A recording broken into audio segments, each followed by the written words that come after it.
event of the morning, ladies and gentlemen, men's discus throw F52 fight. Siamo pronti per la prima gara di giornata, lancio del disco maschile, categoria F52.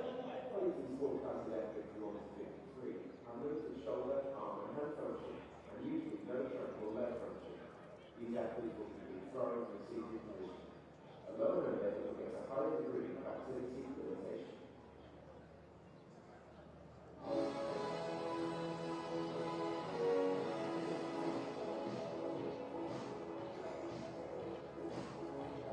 Okay, so now to introduce the athletes for this event. Representing Poland, iniziamo a presentare gli atleti di questa gara per la Polonia, Robert Javelin.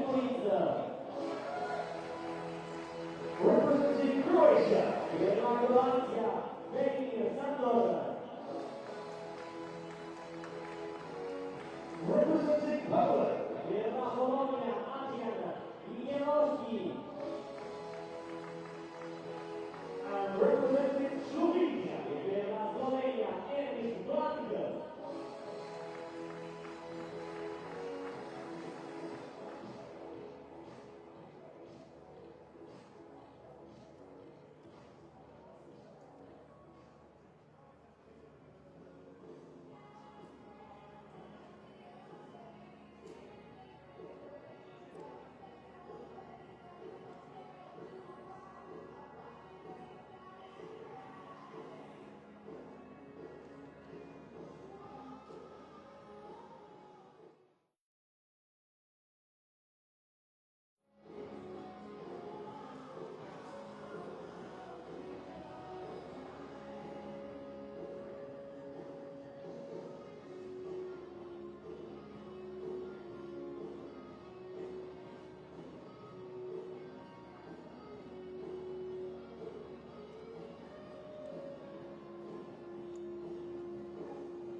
Good morning, day two in Grosseto for the 2016 IPC Athletics European Championships, the 5th edition, day 2 of 6. The last major athletics championship ahead of Rio 2016. We're at the Carlo Zucchini Olympic Stadium, an Olympic stadium because I hosted some Olympic football for the Rome Games of 1960. It's overcast again today. Good morning from Will Downing and John Rawling today. And conditions a little wet underfoot. It rained overnight, but thankfully not the monsoon conditions we had on Thursday, which drowned out quite a lot of the city of Grosseto. We're about 2 hours north of Rome. So very good morning to John Rawling. We'll have a look back at yesterday's highlights shortly, but lots of good action coming up today again. Yeah, and good morning to you as well. And you can see those flags fluttering stiffly against the slate grey sky there, and that means that in the sprints they are going to be going into a formidable headwind. On that back straight, the wind will be behind them, but conditions, certainly for the shorter events, far from ideal. A bit more inclement than we saw yesterday. The opening day greeted with some spectacular action. Not least in the men's long jump, the T36, where the world record holder Evgeny Tursunov increased his lifetime mark twice. New world record being 5 meters 93. And Sofia Oksem extending her world record in the F12 women's shot put. A great opening day for Poland. 7 gold medals for them, including Daniel Peck with a gold and a bronze in the men's 1500 metres T20. Nanatin Keita spectacularly taking glory for France in the women's 200 metres T13. She'll be among the leading favourites again in Rio in September, as will be Alexandra Mogachaya in the women's long jump, the T47. She won a spectacular competition yesterday. Plenty of discus world records yesterday. We didn't see one of the men's discus throw, the F34. That was the final throw of the day, about 9 p.m. last night. And Nikita Oblapov, with that sole throw, took the gold past Daniel Schall, the long-time leader. 21 Celsius today. I'll be honest, it doesn't feel it. And the wind is going to pick up, believe me. Those readings obviously from about 10 minutes ago. You can see from the flags it's already fluttering quite strongly. We're not very far away from the coast. It's only about 5-6 miles away. This is what's coming up. 10 morning finals, 6 on the track, 4 in the field. The field action starting with men's discus and women's shot put finals action very shortly. We've got T20 finals coming up in the women's 800 metres and semi-finals in the men's 800. That's normally spectacular fare. It's a very, very high standard in the intellectual category. Finals continue into the late morning. Semi-final action to round us off, and further men's discus final as well. 34 titles to be decided between the morning and the evening session on day 2. So plenty to look forward to. Field events are already starting. We have the women's shot put, men's discus and the men's high jump. On the track, our first event, the men's 100 metres T52 is going to be going shortly. That's one of the wheelchair classifications. Well, most big names are here for these Europeans. A number of notable names haven't made it here, with Rio being very, very close indeed. It's only the second time there's been an IPC Athletics European Championships ahead of the main Paralympic Games. Only other previous occasion being in the Netherlands in Stad Kanaal in 2012. But we're going to start off on the track, and it's T52 action. Well, there you see the 4 competitors already down there, and certainly the man to beat, the defending champion, who's going in lane 5. That's second away from us, second from the left as you look at it, and that's Beat Busch of Switzerland. There he is, made his debut internationally way back in 1998. Brilliant athlete over the years, and holds the European record at 16.98 seconds, which he clocked back in 2010. I think we can safely say that it's going to be nowhere near that, because we saw that 16 kilometers per hour suggestion of a wind speed. Well, I can tell you it's considerably stronger than here. Up in our commentary position in the stand, we're having to hold on to our notes, and the wind really is buffeting across, and it's going to be going right into their faces. Artem Shiskovsky on the right-hand side of the picture, the Russian, and alongside him, Mario Trindade of Portugal. Busch, the favourite, now 44 years old. And there's Shiskovsky, starting in lane 3, just 30 years old, a law student from the University of Ekaterinburg. Married with a young daughter. He was injured in a car accident back in 2009. First he could only move his head, but now as part of his rehabilitation he got into IPC Athletics, and you can see the results. Now a good competitor. Alongside him, another of the veterans, 41-year-old Mario Trindade of Portugal, now 41 years old, European bronze medalist in Swansea. Making up the lineup closest to us, Kęstutis Skukas of Lithuania. There is the lineup, and you see the favourite there. Number 5, Beat Busch, now 44 years old, also got a medal in the World Championships in Doha last year. Took a bronze medal there. Busch, who was the Swiss flag bearer in the 2012 Paralympics, broke his back in a gymnastics accident when he was very much younger, and now one of the top Paralympians, and of course hoping for success when he gets to Rio in the autumn. So here is the lineup. Let's look at him man for man. There in lane 3, Artem Shiskovsky, 30 years old, silver medalist in the Euros in 2014, also a bronze in the 400 and the 1500. Alongside him, Mario Trindade of Portugal, 41 years old, bronze in the Europeans a couple of years ago, second fastest man in the field on paper this year.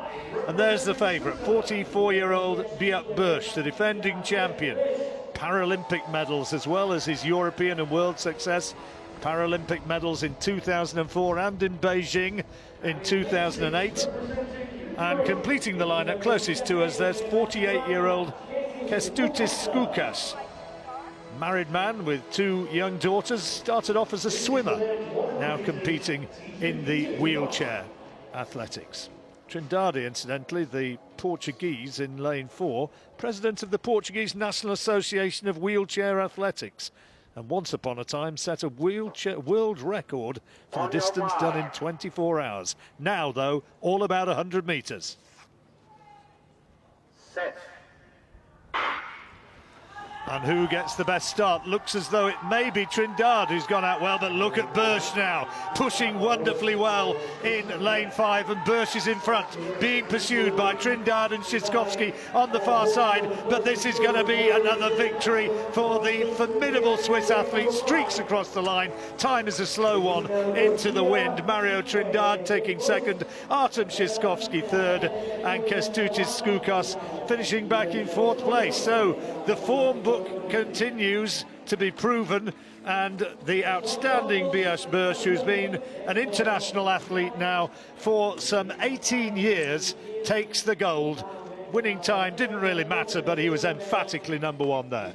Well, it's all about the medals when it comes to championship racing, and he really showed his quality here. It's not a bad field. Mario Trindade, the Portuguese, regularly making major championship finals. Shiskovsky as well, in experience as well. But just look at Bush go from around the midway point, and from there he wasn't going to be beaten.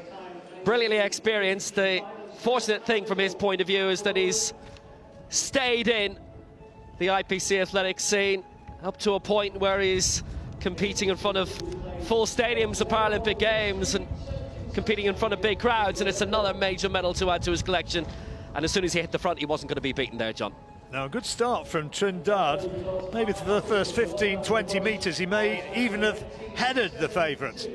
But as you say, once he got into his rhythm, that upper body strength and that technique, keeping the wheels grounded at all times, he just streaked clear, and a very impressive winner of our first track event of the day, and now draped in the Swiss flag. The smile says it all. And there's confirmation of the result, and look at that wind there, a 2.4 metre headwind. I wouldn't be surprised if at times it's going to gust harder than that. Gold for the Swiss, Beat Bush, silver for Mario Trindade of Portugal, and 3rd place being taken by Artem Shiskovsky, the relatively less experienced Russian. Kęstutis Skukas, by the way, of Lithuania, is a name worth taking note of. He'll be in the Discus final in a few minutes. Among the other finals here is the men's high jump. This is Ciprian Barian of Romania, who has also competed in the javelin. He finished 4th in that in the last Europeans in Swansea, and 4th in the 400 metres as well. There's a field of 7 in this men's high jump final. The reigning European champion, Reinhold Berzel of Germany, is worth watching out for in this, and a previous world champion. So Barian, his first attempt at 1 metre 30, and he's got clear. This is at T47. It's for arm amputees.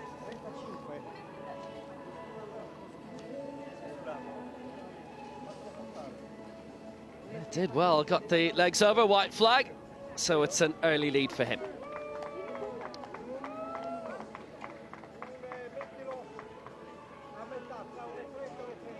Cleared 130, he's our early leader, but in terms of the heights you can expect here, most have cleared 1 metre 70. In terms of Spain there, that's Daniel Perez Martinez. And you may note a colleague of his shaved off half his beard, which has become quite a trend in high jumpers of late, thanks to the world indoor champion. Well, he's shaved off the other half of his beard, which you'll see shortly. Tamberi being the world indoor champion from Portland.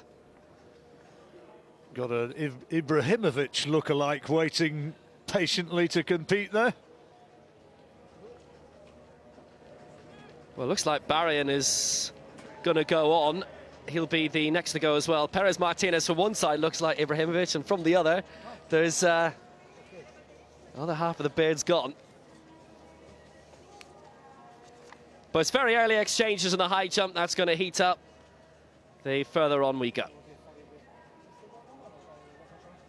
It's going up 5 centimeters at a time for the moment. Let's have a quick look at his first attempt at 135. No problem, straight through, straight over. He's our early leader, but how high can he go?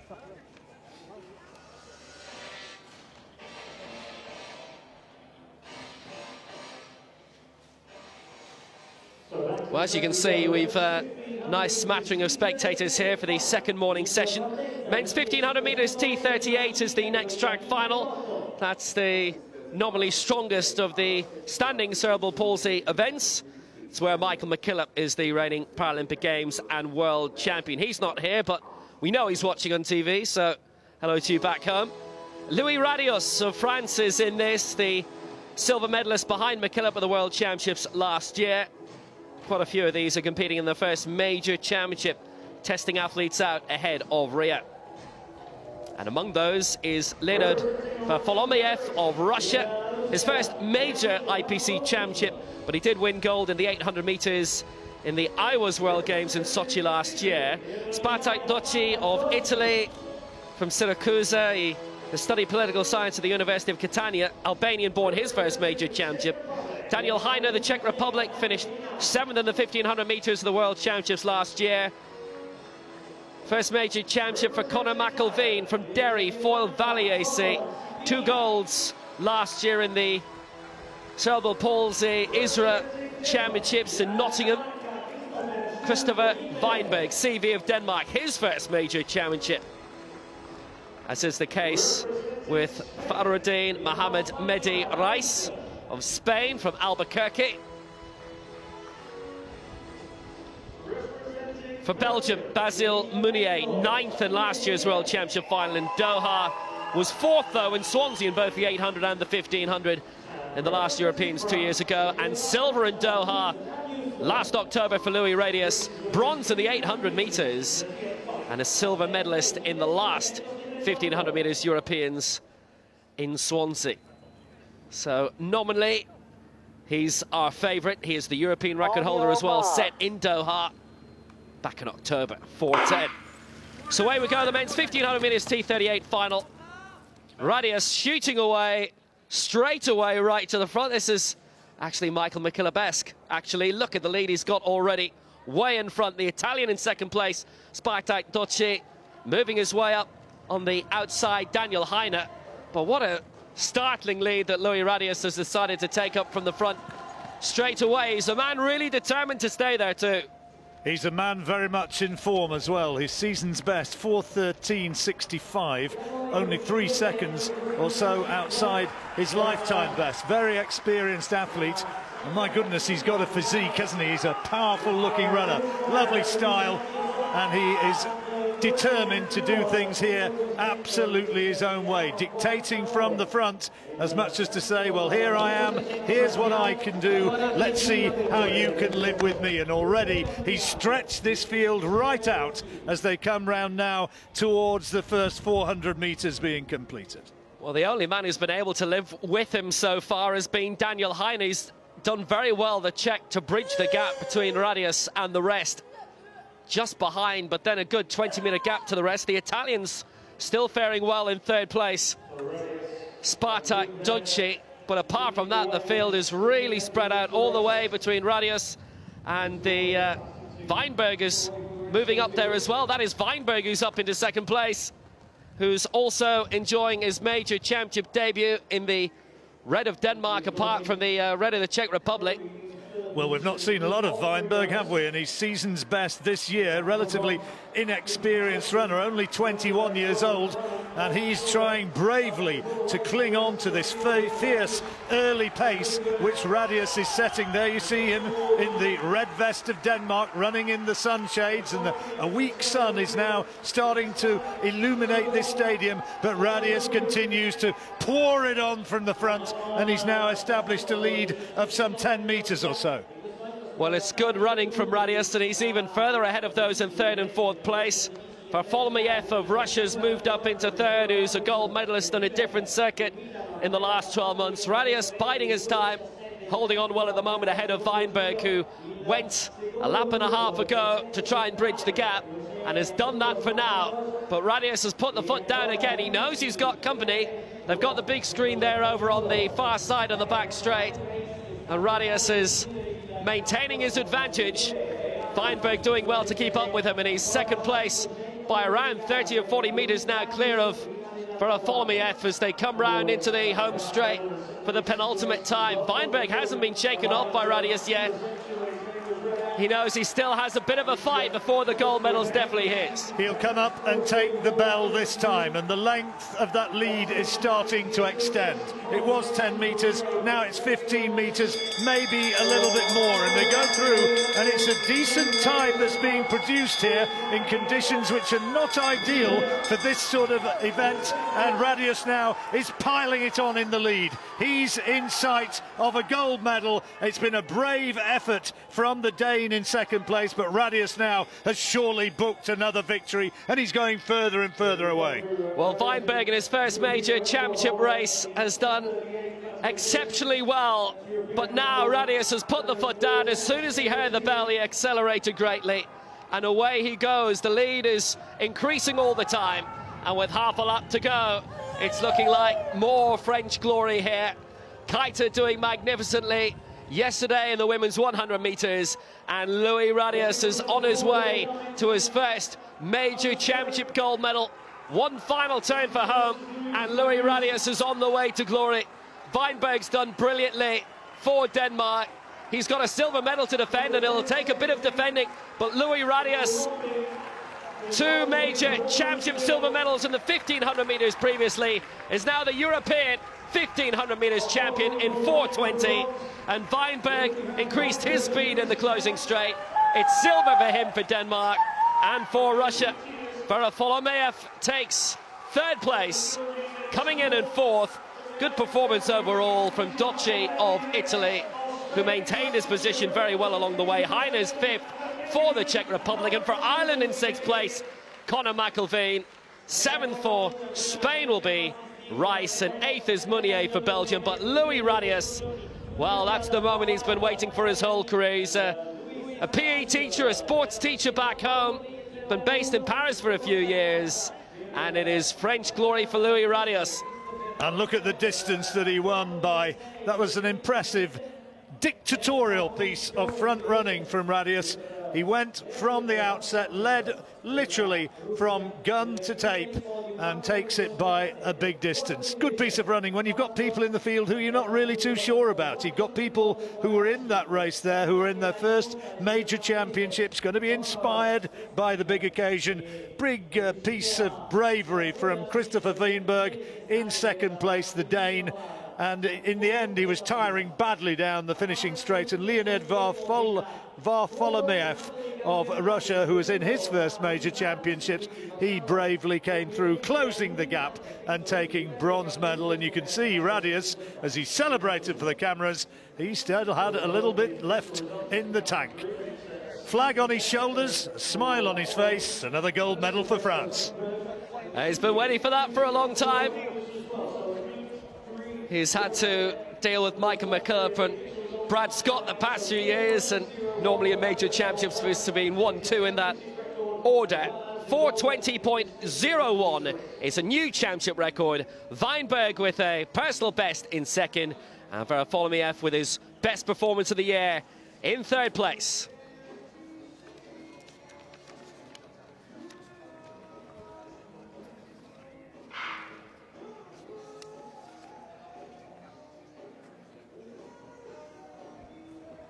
More track action coming up before too long. We have the women's 800 metres T20 coming up for you next. That for athletes with intellectual impairment, that particular classification. And we've already seen some outstanding performances here from T20 classification athletes. Field events also continuing. Yes, High the jump men's is advancing. Women's shot put as well is underway. Yeah, the men's discus F52, one of the seated throwing events underway. And this is Robert Jakimowicz of Poland. Now there's 5 in this final, and Jakimowicz has won silver in the discus in the last 2 major championships. He actually picked up an injury during competition, during throws at the Worlds in Doha, but still came through to claim the silver. Seems to have a slight twinge there as well, and he had silver in this discus in Swansea in the last Europeans as well. And also in this, by the way, is Kęstutis Skukas of Lithuania, who we saw in the 100 metres final about 20 minutes ago.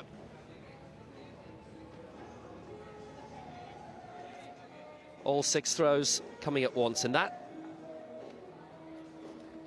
So here's the 800 metres, which I was telling you about.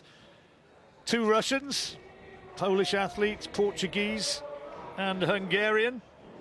And maybe look for the athletes who's going to be starting in lane 4, the Pole, Arleta Melloch, now 36 years old.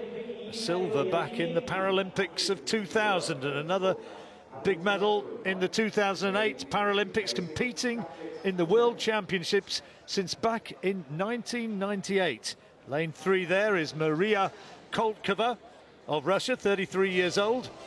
World silver medal last year, 5th in the Euros in Swansea a couple of years ago. Made her international debut 2 years ago. And there is Melloch, fastest woman on personal bests and vastly experienced, now 36 years old, been competing in the Worlds, as I say, since 1998. At the other end of the scale, Karina Paim of Portugal, her first big competition, just 17 years old. And another youngster here, Alessia Stepanova of Russia, also 17 years old, and it is her first major competition as well. Big occasions for them.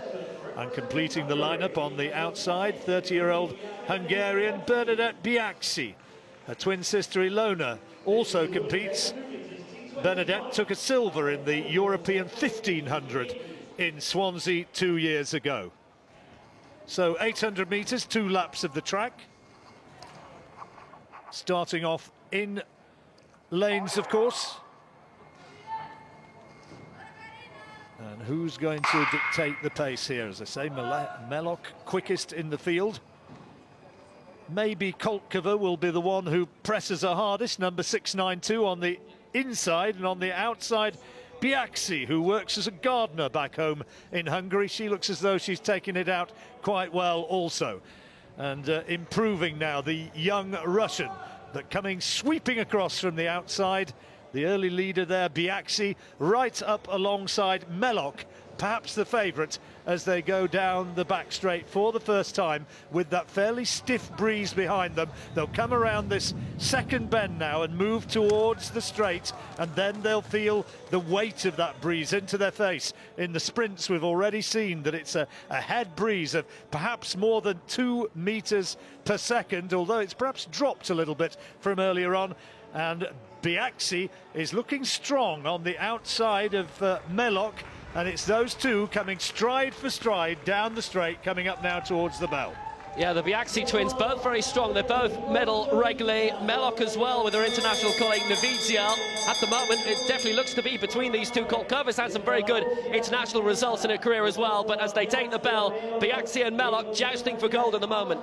Koltkova in third is just struggling to stay with this pace and is drifting further back, and the lead two are now more than 10 metres clear, and it looks as though the gold medal is going to be between these two. Biaxi is running really hard down that back straight, trying to seize the advantage, and does so, but you can see that that's not decisive, because Melloch now just moves out alongside her, moves now onto her shoulder, and Melloch is poised. Is the experienced Pole going to have too much now for Biaxi as they come around the final bend, and this could be a really terrific sprint down the straight. There's been nothing between them for the last 250 metres, and still now, but is it that Mellock is the stronger? She looks over her shoulder and suddenly Biaxi is treading water and he's feeling the lactic and is tying up, and Mellock, strong down the straight, is striding clear, and she wins by 12 metres or so in 2:18.11,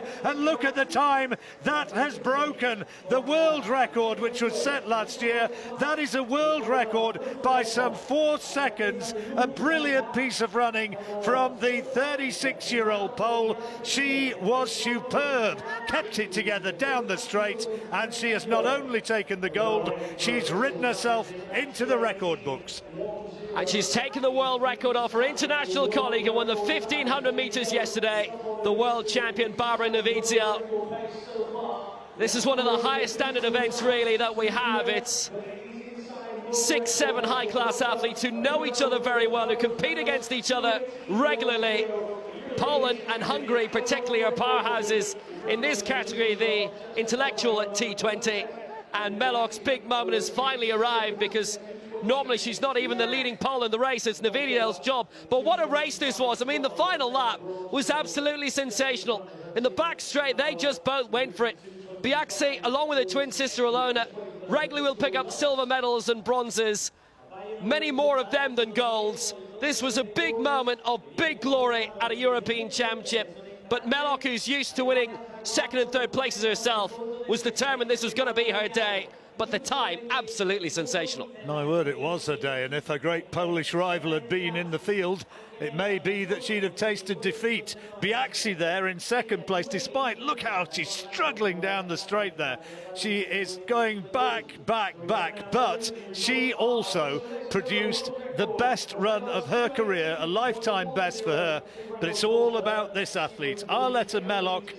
She's been a top-class athlete for a long time, and here she takes the gold that she's craved over the years, and she knows as she smiles happily that she's not only taken that, but she's also set a new world record, and there's confirmation of it.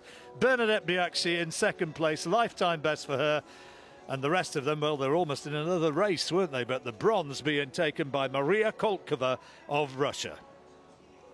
Well, that was a magnificent event. We'll see if this men's discus F52 can reach the same heights. Robert Jakimowicz of Poland are having a great games. Yet another gold medal for them, and that's the first world record on the track as well this week.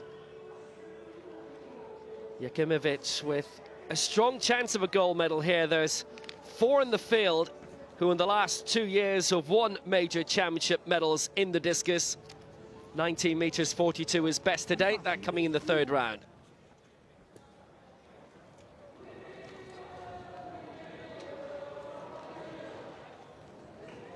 And the finals keep coming, because now we've got the women's 400 meters T34 featuring the same field as the 100 meters final yesterday.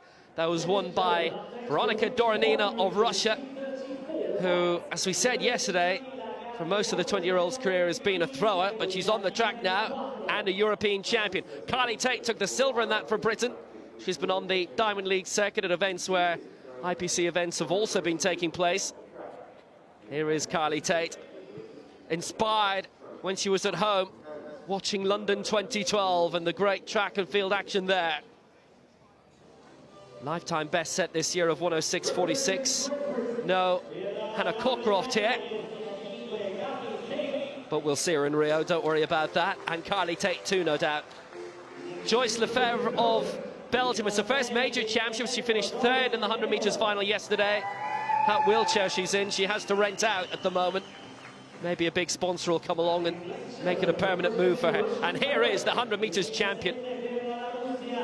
20 years old, Veronika Doronina. Mainly she's been a javelin thrower, but whoever suggested to her to have a run out on the track should be applauded.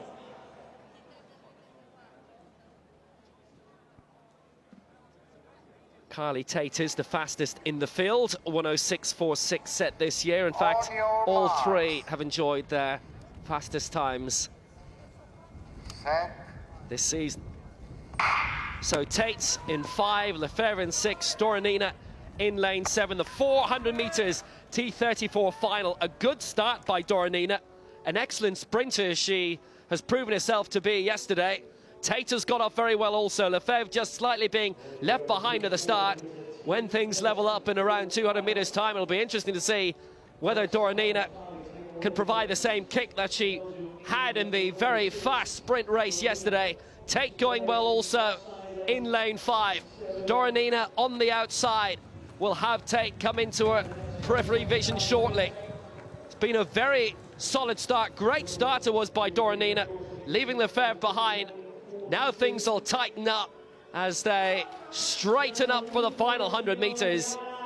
Doronina just looking to shade it at the moment. Tate coming into line now. Not much of a lead for the Russian either as she tries to get a sprint double here in 24 hours. Tate is fighting back at her in the final 50. Tate still has a big chance. Doronina holding on. Tate has joined the margin back, but Doronina just takes it. Tate in second place. Lefebvre will be third. It's the same 1, 2, 3 as the 100 meters final. And Veronika Doronina, it looks like her future's on the track. A double European champion now. Well, brilliant piece of sprinting down that final straight from Doronina, managing to hold it together. You can see a personal best there. Carly Tate was very, very disappointed to be beaten by Doronina in the 100 meters yesterday, but I would suspect she'll be even more disappointed about losing this because her technique and her strength seem to be reaping dividends here, and you can see Doronina struggling here as she presses for all her worth, struggling to keep her chair on track, but she does so, and ultimately winning by the narrowest of margins, just 0.004 of a second. Look at that, so close, and it is just Doronina by 4/100ths of a second, I beg your pardon, who comes squeaking home ahead of Carly Tate, who is disappointed once more and has to settle for her second silver medal. But Doronina, as you say, has certainly showed herself as a track presence here. Hannah Cockcroft, very much the number one, but Doronina, an emerging talent and only a youngster. 1:08.70, a new lifetime best for Veronika Doronina. Carly Tate in second place. She was 2 seconds outside this season's lifetime best, and Lefebvre third again. Ivan Botvic in the high jump. Bar moving up rapidly, and Botvic is too. Plenty to spare. He's got himself into the medals for the time being. This will be a high standard competition. Botvic, who finished 4th in the high jump at the World Championships in Doha. Russia and Poland, the two most successful nations here so far. And look at those clears, 160, then 164, and he's in front.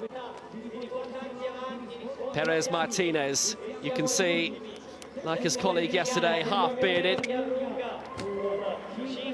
Nothing half-baked about the attempt, though. The Spaniard who carried the Spanish flag at the European Paralympic Youth Championships in Croatia last year. He's over the same mark. Finished 6th in the high jump in Doha. Silver medalist from the last Europeans in Swansea when he was 19 years old. Could be your image, that will. Half a beard, quite fetching. It set a trend. I don't think Tamberi quite knows what he started. But Perez Martinez clear at 164. Marcin Herbuts of Poland, 5th in the high jump in Doha. What a games Poland have had so far here. Another gold medal clinched already this morning with the world record in that 800 T20. And looking prime as well in the high jump. Remember, Poland had won 2 in the other men's high jump yesterday.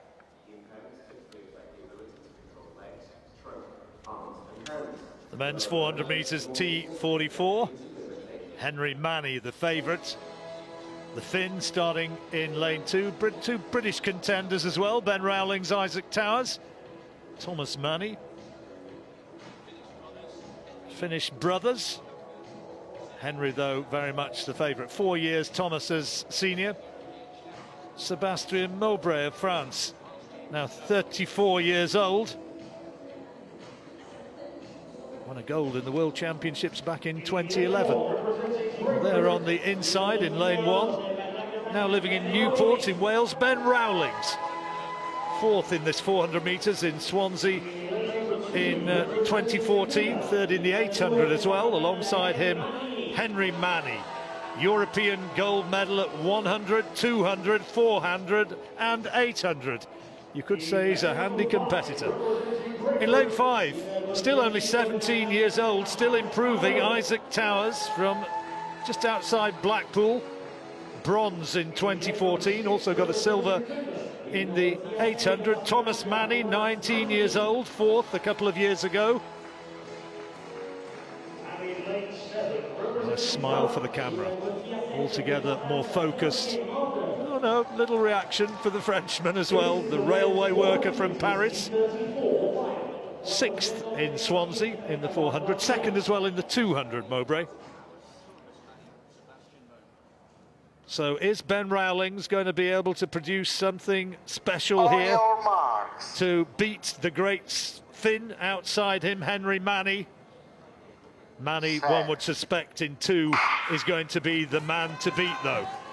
Away they go, 1 lap of the track, and Manny's gone out fast, and Rowlings trying to go off the pace that he's injected in that early stage. The Frenchman on the outside also looks as though he's going well, and maybe Towers is in 3rd place at this stage. Mowbray on the outside, and also in lane 2. Look at the strength and technique of Manny there, a man inspired by the great Finnish wheelchair hero Leo Pekka-Tatti, and maybe he's learnt off his idol because he's moving brilliantly around that second bend, and he has got a big lead. This is Manny, it's just him against the clock.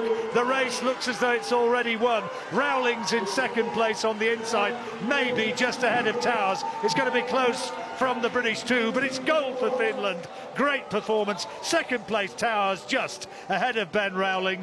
The winning time 52.45, which is a season's best for Manny in the conditions. That is a terrific performance. Henry Manny there, well, he was a bit of a class apart from the rest, wasn't he? He went absolutely streaking away from the gun, and he'd effectively put distance between himself and the rest over the first 100 metres, and from there on he was always the one to catch, and he looked terrific here this morning. It's another great result for the Finn. Wally Katila is the man who tends to dominate this on a global basis, as he did in Doha and in Lyon, but Henry Manny also providing himself major championship medals on a global basis. A European level, there's very few who can live with him, and he got away very well. There might have been a prospect early on, maybe that both brothers could have got medals, but as they came into the home straight, Thomas Manny was struggling to get up into the top 3. Nobody else could get into the top 1, though. Henry Manny shot out in front and stayed there. And once he opens up a lead like that, he's not going to be beaten. That could be the first of many this week. Yeah, he looked strong, didn't he? Not quite sure where Lahti in Finland is, but there'll be a few celebrations there because their man, Henry Manny, has won it by a long way in a championship record time, 52.46. Towers taking silver. Ben Rowlings, season's best in 3rd place, and looking down in 4th and 5th, also personal bests there as well. I know they have a football team that make it into Europe now and again, Kuusilahti. And they've got a whole load of European medals there as well now, thanks to that man, Manny. Velimir Sandor of Croatia, formerly an international table tennis player, but now a very successful discus thrower, bronze in the World Championships in Doha. He's the 2nd thrower in the competition. Robert Jakimowicz of Poland with the early lead. 19 meters 42 is his target. Sandor's lifetime best, 17 meters 45. He's improved on that. Look at that set of results. 18 meters 53, 2nd place, and not far off the gold.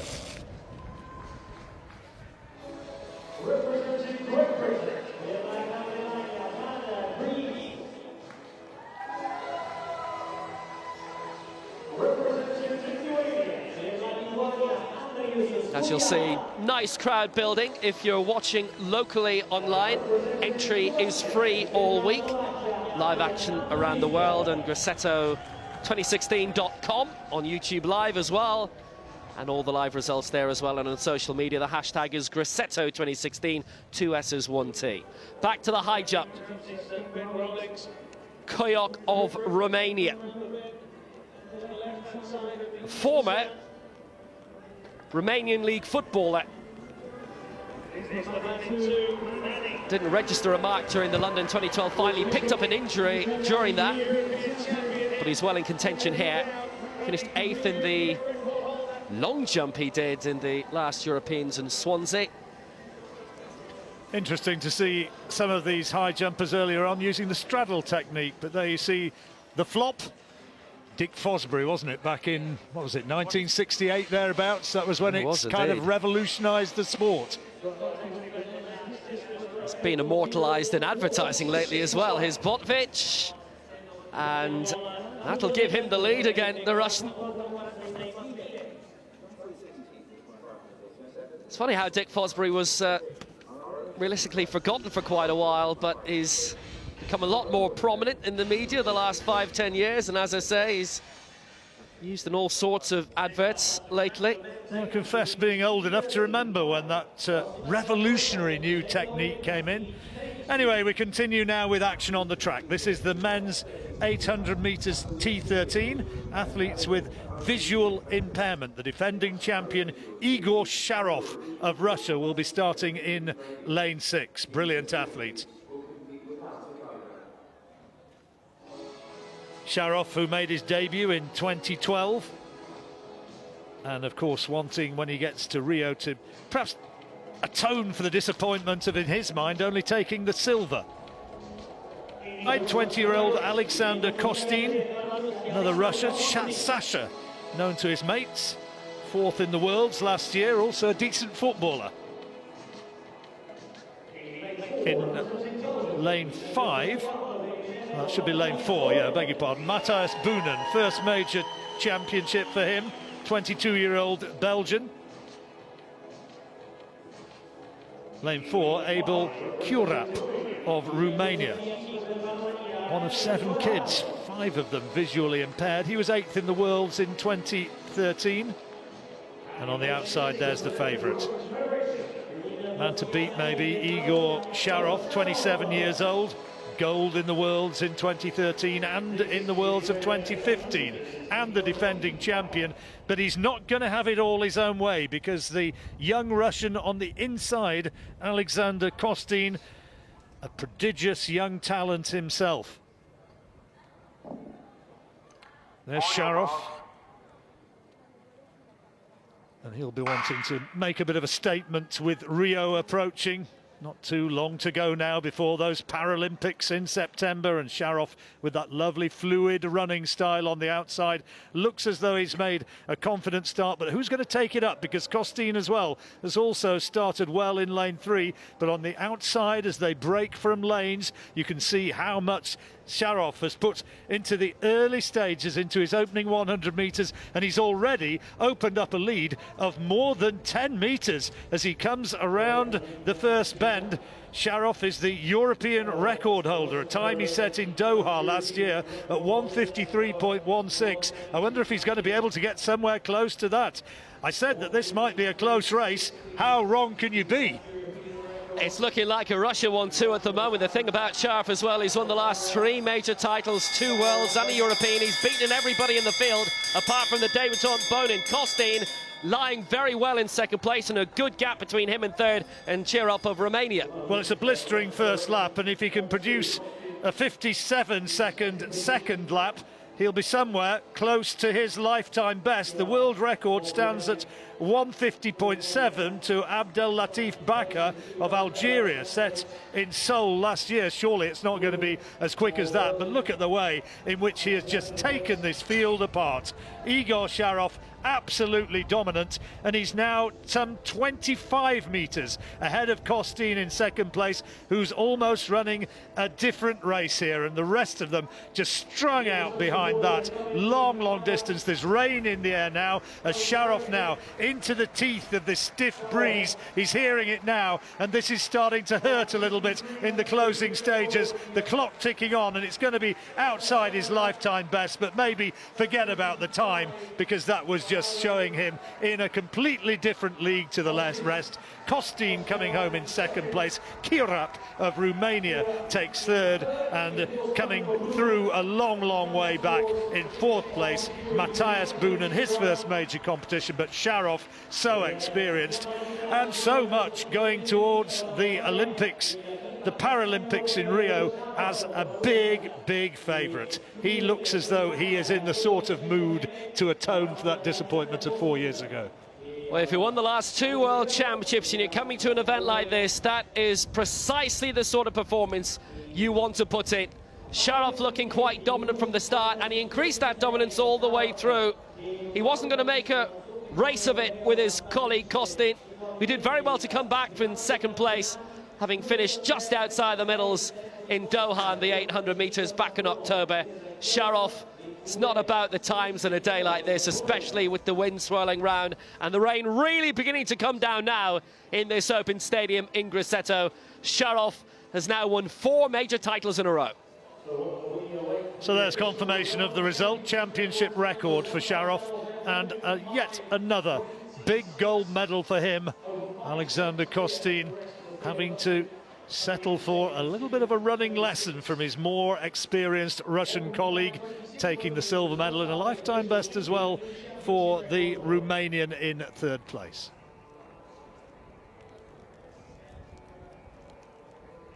So back to the high jump. Spain looking for more success in this. It's Martinez on his way, and he is clear. Silver in Swansea 2 years ago, and he's looking good for a medal again here. Smaller margin over the bar, but the higher we go, the more recognised technique coming in. Really has got very cold here in the past 5 minutes also. Clear at 172, it hasn't affected Perez Martinez. He's in the share of the lead. Hebert of Poland, 172. His goal now, but will need to return. He finished 5th in Doha, and this is still only 21, turns 22 in a few weeks' time. He'll hope Poland is still in the European football by that stage. Turns 22 the last week of June. Seeing their squad, probably will be. 2 more attempts to go. Well, our first medal ceremony of the day coming up. Men's javelin F37-38. Competition, of course, from yesterday. And it brought a gold medal for Latvia. Dimitris Silovs was the man who took the gold, ahead of Alexander Lyaschenko of Russia and Piotr Vratil of the Czech Republic. They are ready, I promise you.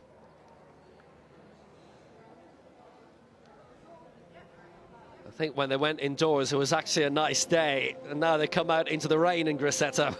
Yeah, it's a sort of a breezy rain, a windy rain, almost a European coastal rain, not like the apocalyptic thunderstorms we had on Friday night here, which were just extraordinary, with hailstones almost the size of golf balls coming down out of the sky. Flooding in the centre of old Grosseto. Now it's distinctly spring-like, the conditions here. Here, our first medal ceremony of the day. I'm afraid that's the night I arrived as well, John. I was wondering if it's always like this in Italy. Must have been interesting landing in that sort of condition. Well, not so much that, just the 5 hours it took to get here by road. They tell me that it doesn't happen very often like that, so hopefully that's our last flooding of the week.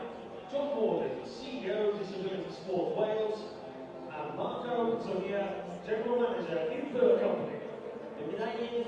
So presentations to be made. And our bronze medal, first of all, going to Piotr Vratil of the Czech Republic. Representing the Czech Republic, Medal, Brazil, República Checa.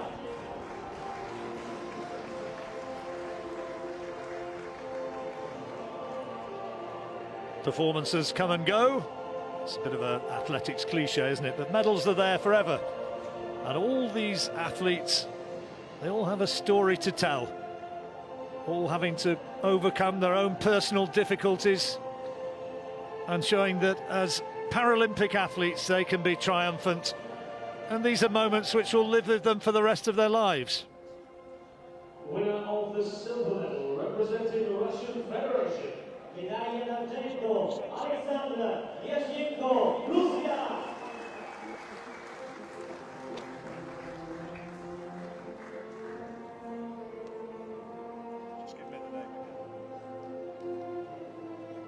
John Morgan presenting that medal, and the gold medal being presented by Marco Cazonia. The silver medal there going to Alexander Lyaschenko of the Russian Federation. And the gold medal is one for Latvia. Dimitris Silovs.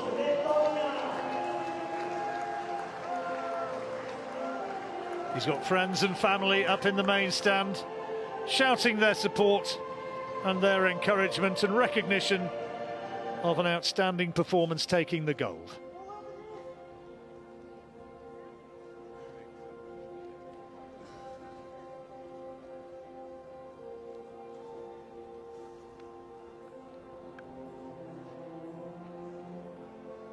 Ladies and gentlemen, please rise if you are able for the national anthem. So now, the national anthem of Latvia for Dimitris Silovs.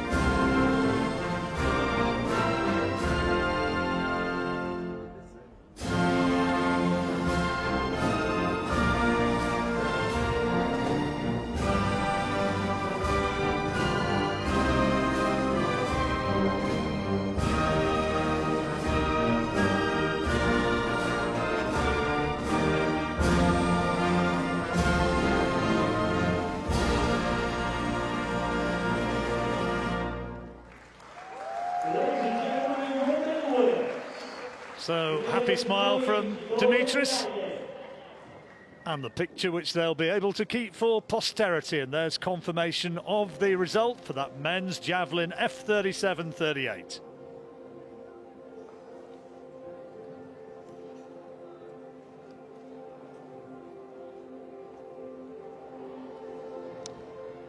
Medal ceremonies coming thick and fast. And another of the field events presentations coming up, men's discus throw F34.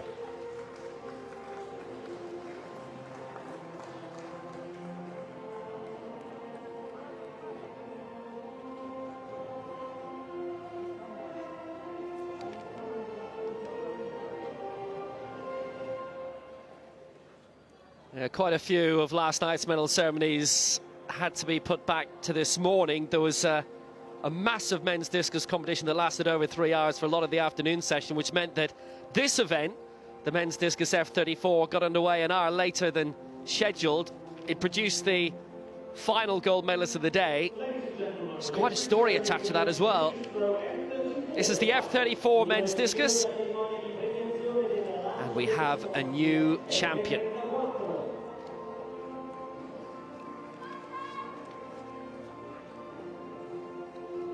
There he is.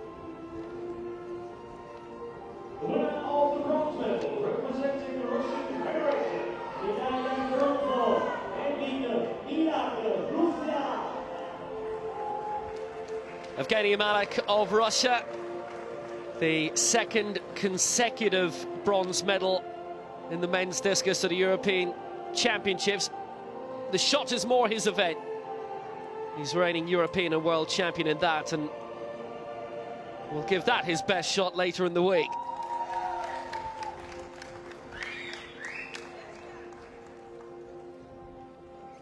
The winner of the silver medal, representing Germany, Now this is the man who looked as if he was going to be top of the podium. Daniel Scheil of Germany. He was the reigning European champion. He was leading with 25 meters 07 for pretty much the entire competition. The former under-18 football international for East Germany. And there were some immense throws coming in from the next man we'll see, which couldn't have come much closer, but Scheil was hanging on, set to retain his title. And then right at the end, European champions representing the Russian Federation.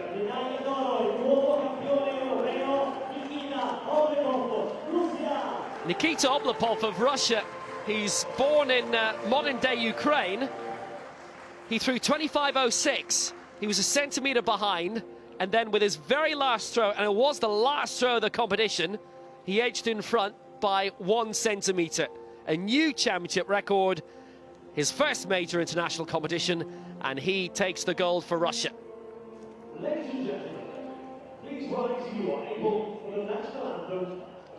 Kept us here very late last night, but it was worth the wait, and it's another gold medal for Russia.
Anthem we all know so well. Most successful nation here so far, 8 gold medals. They won more than twice as many events as anyone else 2 years ago in Swansea. And Daniel Scheil so close to the gold medal. Let's go back to the high jump. For France, this is Alexandre Poko-Awane on his major championship debut, and he's well clear. 20 years old, and he's clear at 172. And that puts him right to the forefront straight away. He's up there with Bovic and Perez Martinez. Game on in the high jump.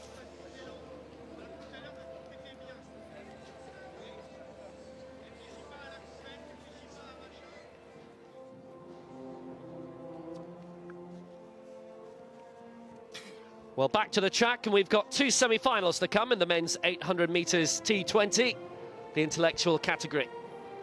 First 3 to qualify for the final. Included in this, the bronze medalist in this week's 1500 metres, Rafa Kork of Poland. A lot of these athletes more successful with the 1500 metres. It's been a longer run event than the 800. T20 only coming back in 2011. Ladies and gentlemen, our action returns to the track now with the men's 800 metres T20 semi-final. Lots of international experience in this. There's James Hamilton from Belfast in his first major international championship from Ballymena Runners. He's been a swimming competitor quite regularly as well. On a Kapuzlu of Turkey, Mohamed Mahad Hersi, who was 8th in the 1500 metres final yesterday. Dmitry Makarov of Russia was 9th in that but he won bronze at the 800 metres in the World Championships last year. Rafa Cork with that bronze medal in the 1500 yesterday. Cristiano Pereira of Portugal, silver in the 15 in the last European Championships in Swansea, but fourth in the World Championships over 800 metres in Doha. So Pereira and Makarov, definitely two to watch.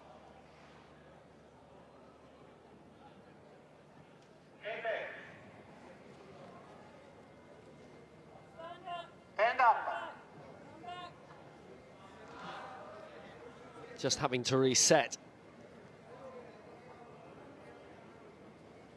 It's the first three and the next two fastest losers across both semi-finals who will progress. For Kapuslu and Hamilton, it's a step into the unknown. It's their first major championship, though Hamilton, based out of Belfast, has started very well, and there's lots of international sporting pedigree for him. His mother Angela rode for Northern Ireland in the 1986 Commonwealth Games in Edinburgh, and his uncle and father have also been international rowers. Not a bad athlete either, really. Oh, he's gone down. Oh, look at that! Three have gone down straight away. Pereira surviving. He was out in the front. He was in the right place. I think Kapuslu of Turkey's okay as well. And some good athletes. Makarov got involved in that, and Hamilton went down as well. Makarov was up quickly, and he's made his way up to second place straight away. Pereira, though, managed to keep well away out of trouble, hitting the front. Makarov has recovered very well, but Pereira will have the lead as they hit the bell. And he was in front, and so didn't get mixed up in the carnage, and you can only feel immensely sorry for James Hamilton, the young Irish athlete who was going so well in second place. He was clipped from behind, somebody just caught his back heel, down he went, and the crashes came down, and we'll look at that in more detail at the end of the race. But Cristiano Pereira, mercifully from his perspective, was well out of trouble, and Kapuslu of Turkey is now in second place and moving up well. Inexperienced athlete, and he's going to make it into the final here. Yes, it's the top three who will make it, and there's quite a race for Makarov to get into the final automatically. Pereira's done well out of this, having avoided the original crash that did for James Hamilton, who was doing so well for Britain. It's Pereira in the lead. Now coming on the outside, here comes young Kapuslu, the 16-year-old, and it's the Pole in third place, Rafa Cork. They're going to be the three to make it. And there's big problems for Makarov here, the bronze medalist in the World Championships. May still go through as a fastest loser, but still showing some effects of being involved in that crash. Hamilton defends fifth place well ahead of Mohamed Mahd Hersi. It's really hard lines on the northerner, but victory for Cristiano Pereira, who kept out of trouble all the way. 2:01.64. He goes through automatically, along with young Kapuslu and Rafa Cork. But Makarov, well, that's a real turn-up for the books, and I'm wondering how affected he is by that collision. Well, what a shame when all that sort of thing happens, but when there is no deliberate intent, and clearly this was accidental, judges will not take any sort of retrospective action, I would suspect. It's kind of what 800 metres running is all about. It's one of the things which makes it fascinating. Now let's look what happens. There's where the youngster, the Irishman, gets clipped from the back. Hamilton goes down, and down also comes Mahd Hersi of Denmark. Watch again from another angle. I think it might have been Makarov who actually caught the back ankle. Very experienced man, the Russian, who caught Hamilton. They see the red vest of Makarov, number 646. Down goes Hamilton. Makarov follows him. The Turk steps aside, and the Dane also crashes down. Well, that is the sort of thing, well, some people kind of think that's all the thrills and spills of 800 metres running, but it had a very, very big impact on the outcome, particularly for Makarov. Yeah, he's going to have to wait as the fastest loser. Good work by Kapuslu here, this 18-year-old Turkish athlete in his first major championship to push Pereira for it. I'll tell you, Cork did brilliantly, though, to avoid that collision because it was happening all round him. Bit of an experience from Kopozlu, I thought. He didn't need to run as hard as he did. Look at him there, pushing, and he's already safely qualified. That's a bit of an experience. That's something for the coaches to advise him in. Pereira makes it 2:01.61, safely through. Kopozlu in second, Cork in third, and the 1, 2, 3 consisting of exactly the men who stayed up and avoided the collision.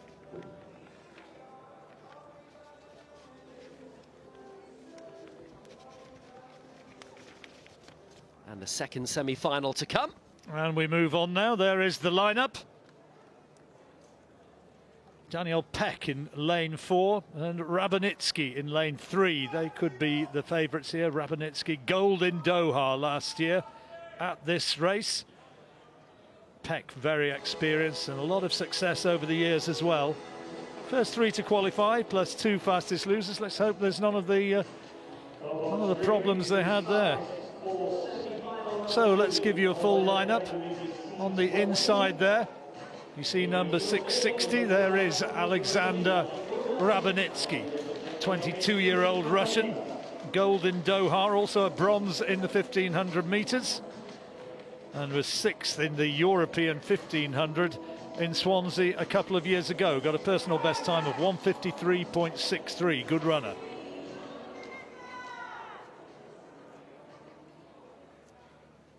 In lane 4 rather, Daniel Peck, running for Poland, silver in the Paras in 2012 in the 1500 meters. More of a 1500 meter specialist, took second in Doha.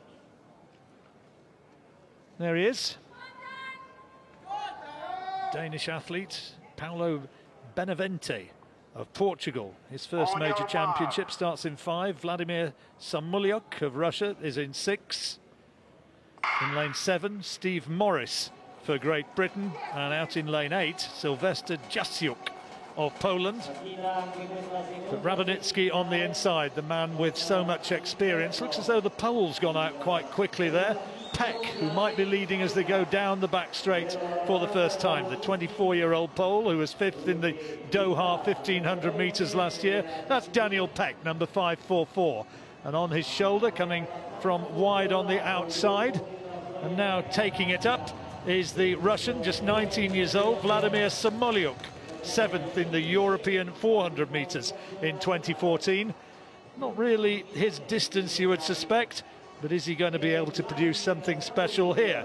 He's got a personal best of only 2:07.85, and looking as though he's going way faster than that at this stage. Has he put too much in too soon? The others are fully some 15 metres back, but now starting to close. It's a good lead for Samulyuk at the bell, but now it's being drawn in by his Russian colleague Alexander Rabanitsky, the reigning world champion, who will have been watching Samulyuk from behind, and a good move on the outside from Steve Morris for Great Britain as well. The Poles are moving well, but not as well as might be expected, really tightening up, and now Rabanitsky's really made his move. Now Rabanitsky has company though, because Morris has gone with him, and the inexperienced young Russian who took the early pace, a young Pole rather, who's taken the early pace out.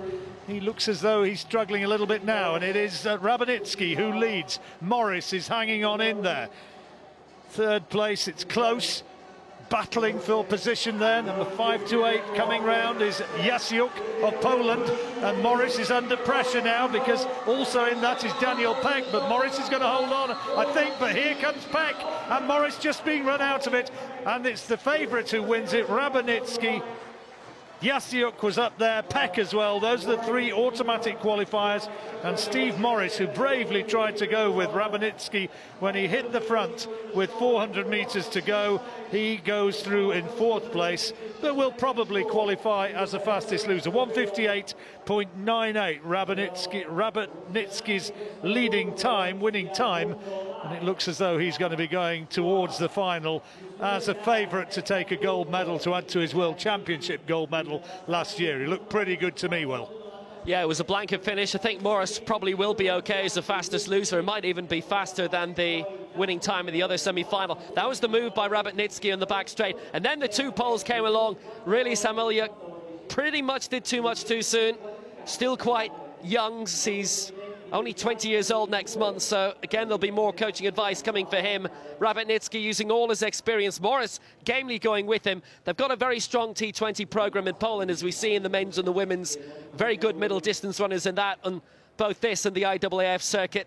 So Peck and Yatsiuk timed it really well. Rabotnitsky as well. Morris was flailing a little bit by that stage. Gamely trying to keep his place in the top three and automatically qualify, but his time will be fine. Rabotnitsky and the two poles through, and probably Morris as well. Well, we'll get confirmation of those qualifiers, but I'm sure that Steve Morris has done enough to get himself into the final as one of the fastest losers in fourth place there. Brave effort from him. You can see the big pole, Daniel Peck, finishing strongly there, despite looking as though he's been run out of it on the back straight, but coming through in second place.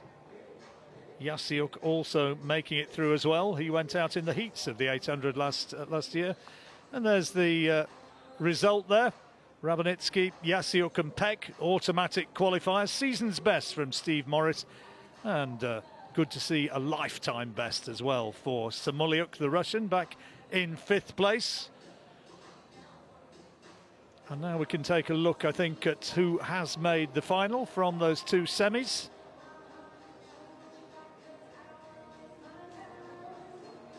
And there they are. So Steve Morris goes through there. Samulyuk and Cork also make it through as fastest losers.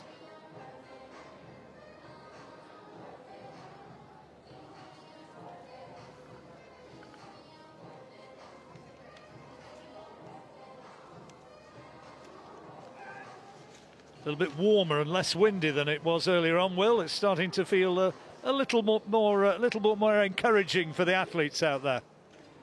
Slightly welcome as the field event finals intensify. Here's a new one for us to look at. This is the women's shot put, F32-33. Seated athletes. Earlier attempt from Naomi Shigeti of Hungary, who was fifth in Doha. She's got a personal best of 3.8 meters. That's Christina Kalman. Szigeti, 3.3 meters and 66 centimeters. It's in her fourth attempt. Svetlana Krivenok now. European Championship gold 2 years ago and the world gold medalist last year. Very experienced athlete, getting the white flag there, and that looks a good one.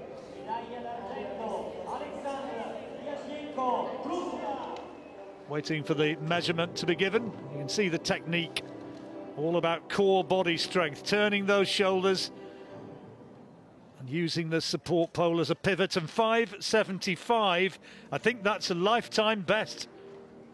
No, I beg your pardon, not a lifetime best, but a season's best for Krivenok.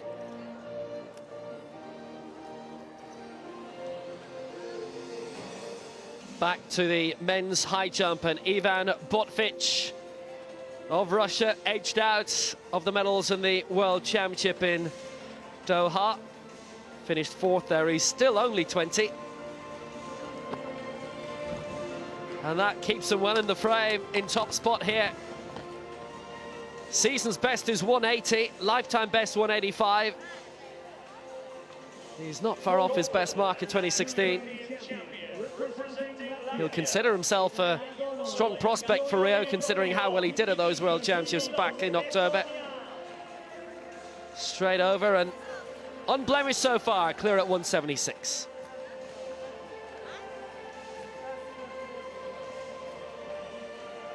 Daniel Perez Martinez on the podium last time in Swansea. He's had a good record of clears as well. His first attempt at 176.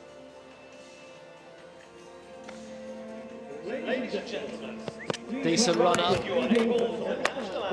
but will need to improve.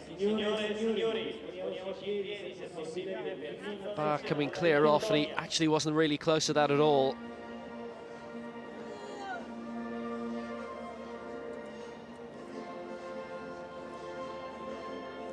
Just brushed off, extra height needed. That's his first failure in the competition. 164, 168, 172, no problem. Marcin Herbut of Poland, who, like Botvic, narrowly missed out on a medal in Doha. He finished 5th in that. Season's best is 170. He's knocking around that mark now.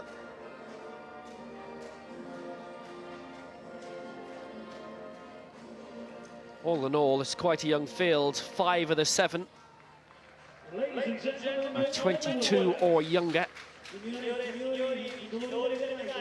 Nature of the disability here for these competitors.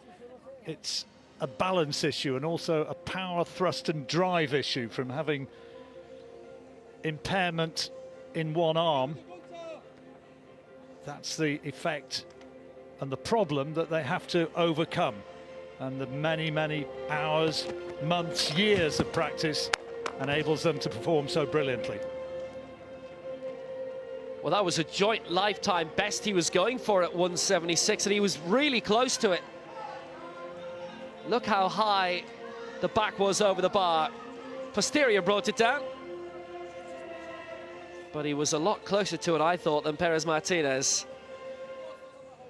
Missing with his first mark, but it was a good chance. Depoko Owane, well clear at 176. Now, he's a good prospect for gold here, having set a lifetime best this year of 185. He looks good, doesn't he, Will? Good technique, a lot of spring in his legs, and he's well clear there. Look at that. Well, he's 20 years old. The World Championships in Lyon in 2013 got very good attention in France and was on free TV over there, public TV. So they have a new, good generation coming through, and obviously inspired by what they would have seen from London 2012 as well, where there were some great French gold medal winning performances. Now, we haven't seen a lot of the reigning European champion Reinhold Butzel just yet, the man from Hanover. He's also been a regular competitive swimmer. He stepped away from athletics for 10 years to concentrate on swimming. Won a few medals during his time in the pool, but aiming for his 4th major championship medal in the fields. Came quite close to that, just brushed it very much in the end with the upper thigh. World champion in 2002, then started concentrating in the swimming. 2 clearances, need to come back at 176. For Romania, this is Florin Marius Cuccion. He's the former footballer. He started too high in London 2012 and in the World Championships 2011. Wasn't placed in the end. Lifetime best already set today of 172. Can he add 4 centimetres to it? Not quite like that. He didn't really look close.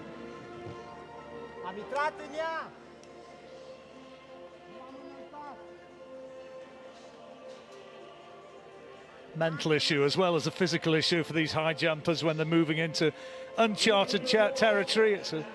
Can be a question of belief as well as technique. Well, Kuchuk is down in 5th place at the moment. Perez Martinez returning. His 2nd attempt coming up at 176, which again would be a lifetime best. 175, this mark from earlier this year. Still only 21.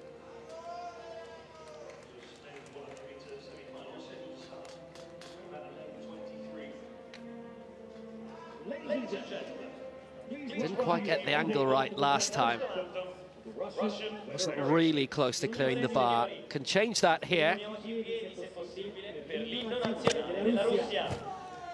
There you go. Lifetime best. Thank you very much. And pumps the air in celebration. He just grazed the bar as he went over, but the takeoff was terrific. Great spring, got his angle right that time.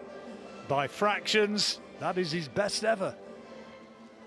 176. Lifetime best by a centimetre. Puts him in contention, puts him back among the medals.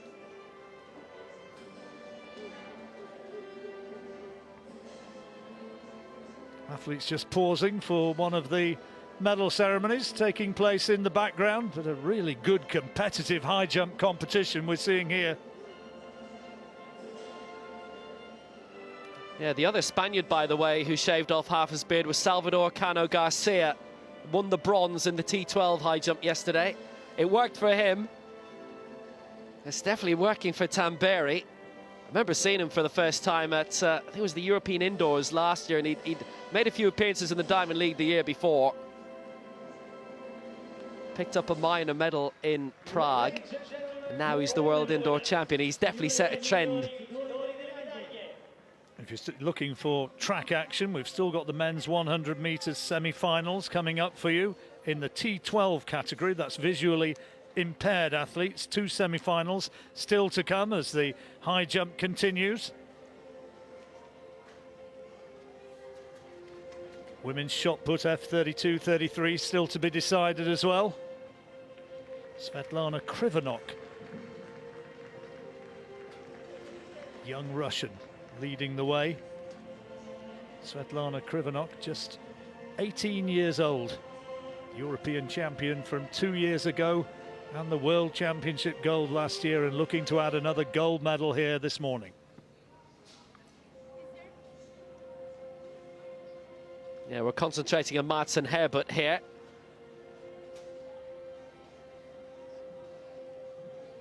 Matching his lifetime best today. It's a very good set of marks so far.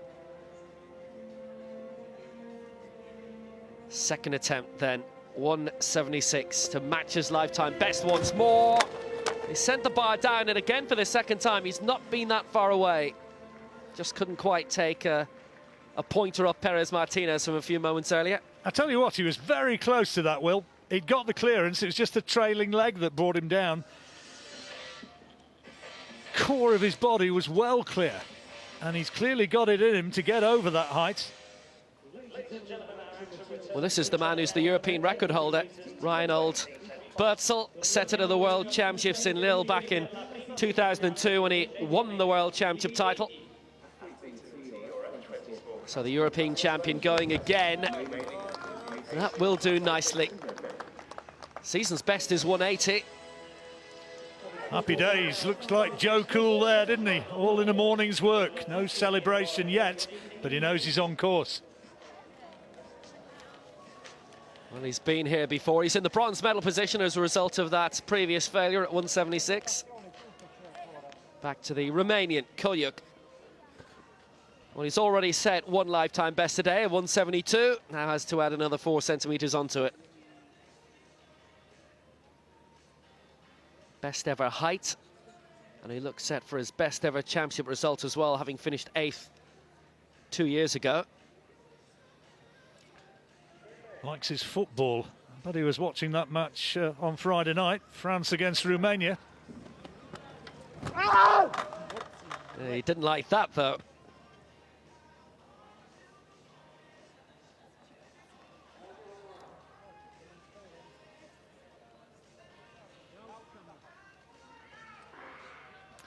So that's still got a little bit of a way to go, the high jump. Koyuk with a third attempt to come at that height. What would be a personal best. And there is confirmation of that women's shot event I was telling you about underway, the seated women's shot put F32-33, and another gold medal for the formidable Svetlana Krivanok, ahead of the Greek Antti Liaku and Hungary's Noemi Sigeti. Krivanok, real favourite for adding a Paralympic gold to the double European gold she's won now this year and 2 years ago, and the world gold last year in Doha. So now back to the track, the men's 100 metres T12, 2 semi-finals in this. That's medium visual impairments. And we have the Paralympic Games champion in this, in the form of Fedor Trikalic. Per Jonsson, Thomas Ulbricht, Maximiliano Rodriguez, the others in this.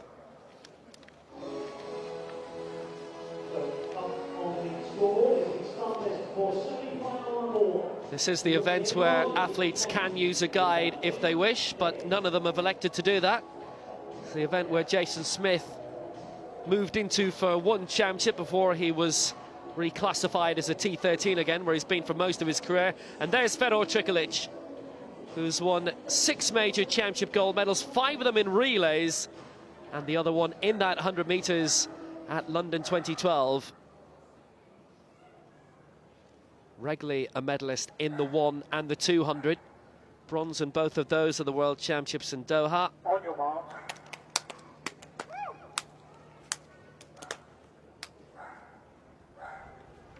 Maximiliano Rodriguez alongside him with Spain, a good prospect too, having won bronze in the 100 metres in Lyon at the World Championships. It's his first major championship event since then. Took a break from athletics in 2014 and missed out on the Spanish team last year. Ulbricht is the reigning European 400 metres champion, and Per Jonsson is the world long jump champion. So it's a good field. Trikalic getting away very well, and also the German Ulbricht, but it's Trikalic well ahead of the rest. It's only the winner that automatically qualifies for the final, and Trikalic makes it.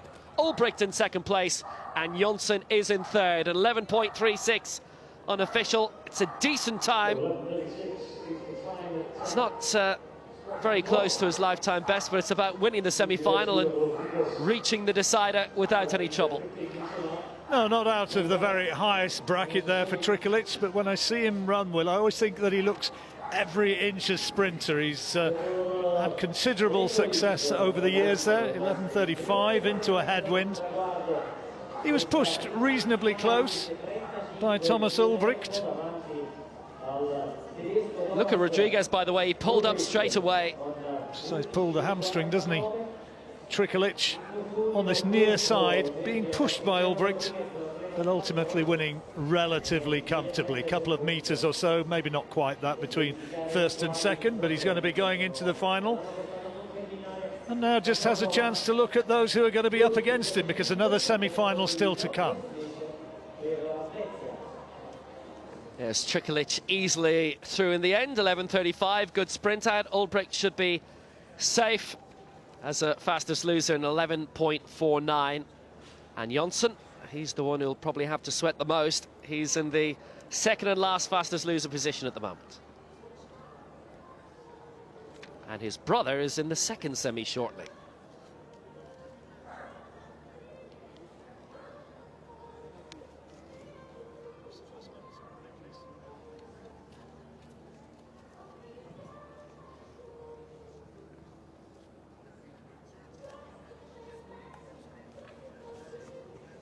All medal ceremonies continuing. Going to be having the men's 1500 T38 before too long. Meanwhile, the high jump continues. And for Spain, Perez Martinez did very well to clear 176 at the second attempt. First go at 180. It is 5 centimetres above what was his lifetime best going into the morning. And that might need a little bit more work. Wasn't really too close to that. And a good competition, though. It's not something he's likely to have cleared in practice as well. I know a few jumpers who've told me before that it's in competition where they do the best leaps. It's not as if they've anything in reserve. Most of the time they're not able to replicate the best heights in training, or at least the ones I've spoken to anyway. Yeah, I never heard Javier Sotomayor talking about when he did 2 meters 45 in training, but that was the highest. That was him, 1993. Staggering world record. It's one of the great marks, though. It's the one that, like Bob Beamon, gets referred to so much. This is a man for the future, though, or probably a man for the present, actually. This great Frenchman, great discovery, the 20-year-old Alexander Poko-Awane. And if he replicates his lifetime best here, he'll probably win it. Powerfully built, isn't he? Doesn't really look like a high jumper. Has the physique more of a sprinter, but my goodness, he gets some bounce into those legs. He's obviously come through talent spotting in France. It's his first major championship, and he's in the lead at 180. Puts the pressure on Raymond Butzel, who's been here before and who has to fight really hard to hold on to his European title. Big comeback in athletics for him last year. He's from Hanover, which is a great centre of Paris. Mortley's clear. Oh, that's a great go by Butzel. He's fighting to defend his title brilliantly here. An excellent clearance, and he got that one absolutely right. Starting to get up towards his limits, though, isn't he? He's straining that little bit more there than he was earlier on. But a nice clearance. Didn't touch the bar either. Dürzel isn't going to give up his title without a real fight. Well, Koyok definitely is a football fan. The Romanian, he's had a very long league career in Romanian football before moving into the IPC Athletics circuit. 166 was his season's best going into today. Lifetime best of 176, added 6 centimetres onto his lifetime best, 10 onto his season's best, and now he's going at 180. No! That wasn't really close. That was the elbow.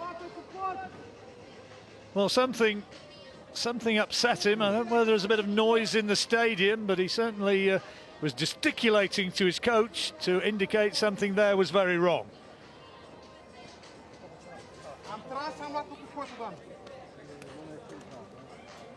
I don't know if it's his technique, but let's move over to the men's discus. F43 and 46. And everybody in the field, there's a field of 8 in this. In their career, they have all won major championship medals. Big contender here for Britain in Dan Greaves. For Croatia, Ivan Kutanisic. Bronze in the last discus. The Europeans 2 years ago, and silver in the shot.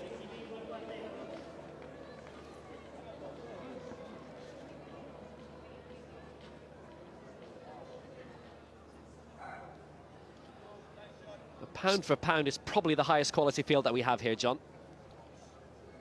Yeah, Dan Greaves will be somebody who is certainly hoping for the medal. And 54-41. Nice early throw for the Croatian. So we continue with our medal ceremonies, and first off, it's the T38 1500, which was it was one of yours, this one, Will. Yes, it was actually a really good race, this. Our eventual winner mimicked the tactics of the regular world and Olympic champion who isn't here, but as I've said, Michael McKillop has been eagerly watching from home. He'll be on the able-bodied circuit in the build-up to Rio, the domestic championships, Northern Ireland and Ireland, and a few other meetings. He and Jason Smith, regulars on that circuit anyway, as well as the IPC one. So in his absence, Louis Radius taking advantage to take his first major title. Flowers will be presented by Antonello Goretti, council member for local welfare and social policies in the city of Grosseto, and Grosseto Huna, CIP Bernardo region. Sons come out for this medal ceremony as well, which is welcome.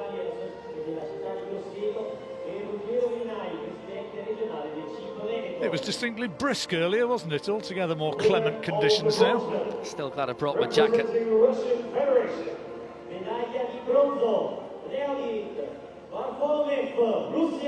Leonid Varfolomeev, it's his first major IPC championship, but he is the 800 meters world champion on the different IWAS circuit.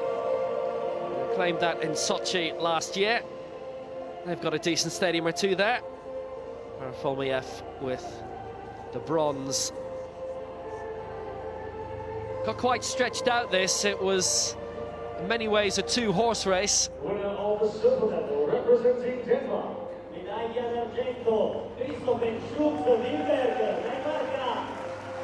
First major championship for the 21-year-old Dane, Christopher Weinberg.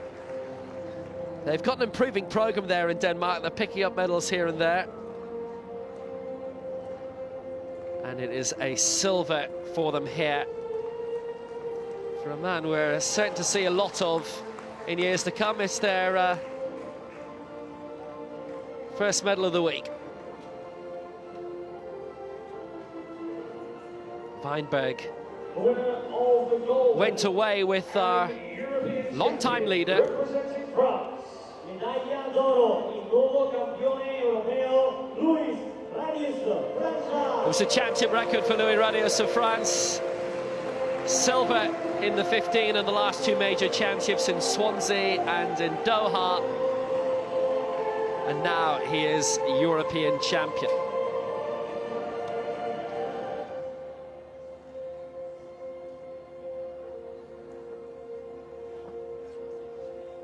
A great result for the sports teacher, a championship record as well, 4:20.01. He's the European record holder in T38, and he is now the European champion as well.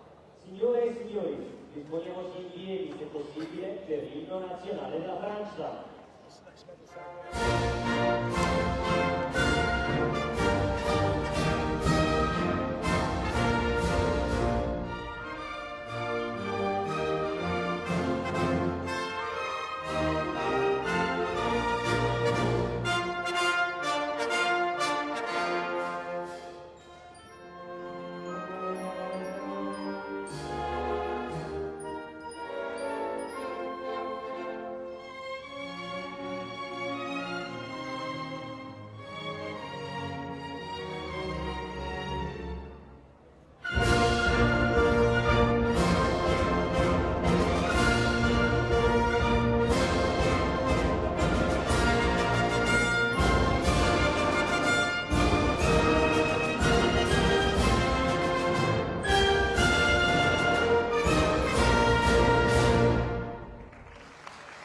Great result for Louis Radius. The problem for the T37s is a lot of the time in the major championships it's combined with the T37s, and that's where Dr. McKillop is based out of.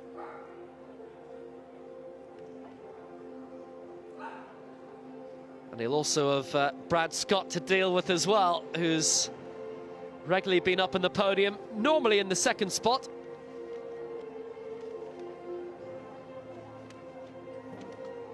Always very, very competitive in terms of the top two places. Now, can Radius manage to break through that ceiling in Rio?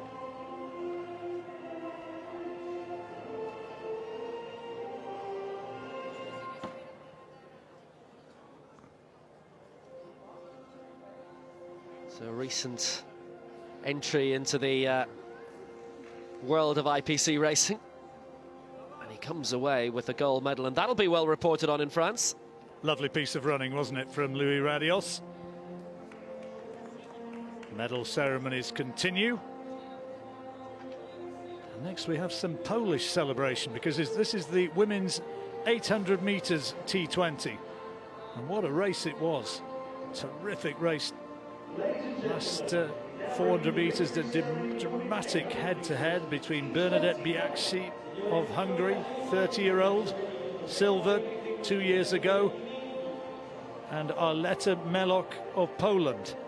Melok was strong, the blonde-haired pole down the back straight, seized the lead there, and as she hit the second bend, she was in no mood to look back. Streaked down the home straight, and ultimately took the world record in the process. Bronze medal going to 33-year-old Russian who took the world silver medal last year, Maria Koltkova.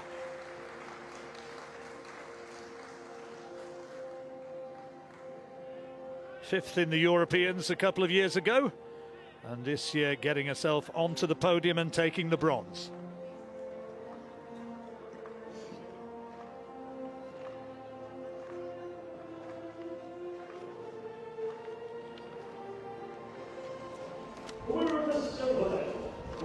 Brave effort from Bernadette Biaksi. Really did go to coin a boxing euphemism. She really did go toe-to-toe with Melok. Gave her a terrific run.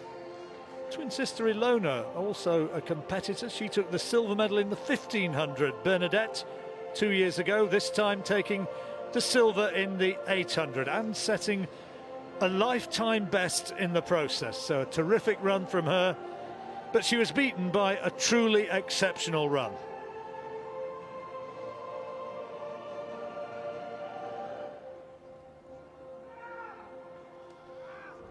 The world record in the women's 800 was held by another Pole, Barbara Niewidziel, which was set in Doha last year at 2:28.09. But this was something which rewrote the record books, taking some 4 seconds off that previous world best. Not quite that, but not far off. A new world record for Arletta Mellock. So often she's had to settle for being the second best pole in the competition. This time she's the best, and she's the new world record holder. Silver in the Paralympics way back in 2000. That was in Sydney. Seems an awful long time ago. Now, though, taking European gold, and well done to her, the anthem of Poland.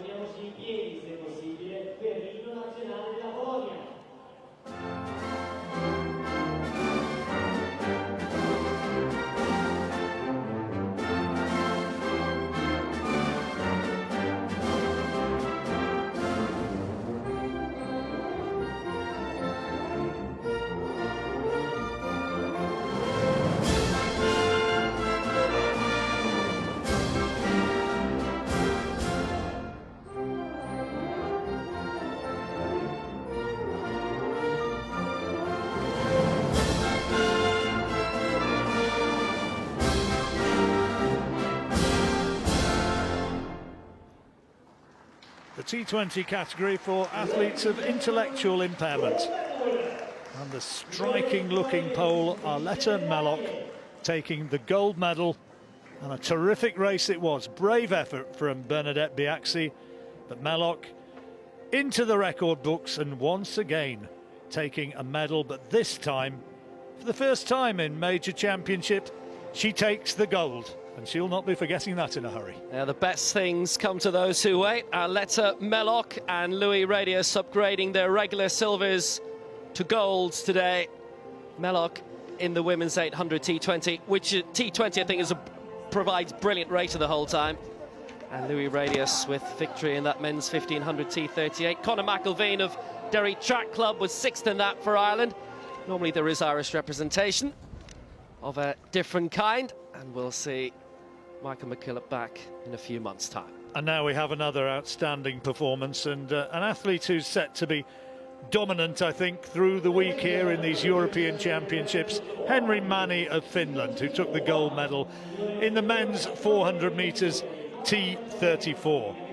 T34, wheelchair athletes with coordination impairments, including hypotonia, ataxia and athetosis. Henri Mani, European gold medal 2 years ago. In fact, he swept through in Swansea, winning gold in 100, 200, 400 and 800. Bronze medal went to Ben Rowlings. Lives in Wales nowadays, born in Shrewsbury, away on the Welsh borders. 4th in the Swansea 400. This time gets himself onto the podium, taking the bronze medal. Started off as a swimmer, now concentrating on track athletics and taking a medal here in Grosseto. Winner of the silver medal, representing Great Britain. Silver medal, and what a battle he had with Rowlings. Just edging home. He's still only 17 years old. Isaac Towers, when you see him on the track, he performs like a man. See him close up and you can see he's still a young lad. Business studies student from Preston. Bronze a couple of years ago in Swansea. This time one better. But if he's ever going to take the gold, he's going to have to find a way past the main man who triumphed superbly here, dictating from the front. And here he is taking his gold medal. Representing Finland from Lahti, Henri Mani. 23 years old. He just blitzed away from the gun, pushed his way through a terrific first bend, and as he went down the back straight, the rest were always playing catch-up, and he came home by an emphatic margin in conditions not ideally suited to 400 metres competition. But Henri Mani taking the first of what could be more than one gold here this week. The national anthem of The national anthem of Finland for Henry Manni.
Ladies and gentlemen, your medal winner. Signore e signori, voi le medaglie.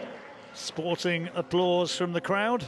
As ever, a fair few British supporters have made their way across, and they're celebrating a silver and a bronze, but it's a gold for Finland, and one of the outstanding performances of the day there for Henry Manni. Heading off to Rio, buoyed by success here in Grosseto. So back to the high jump, and Ivan Botic of Russia. Oh, that's nicely done.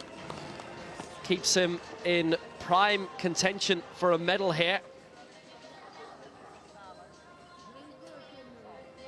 2 attempts needed at this height, but he got there in the end.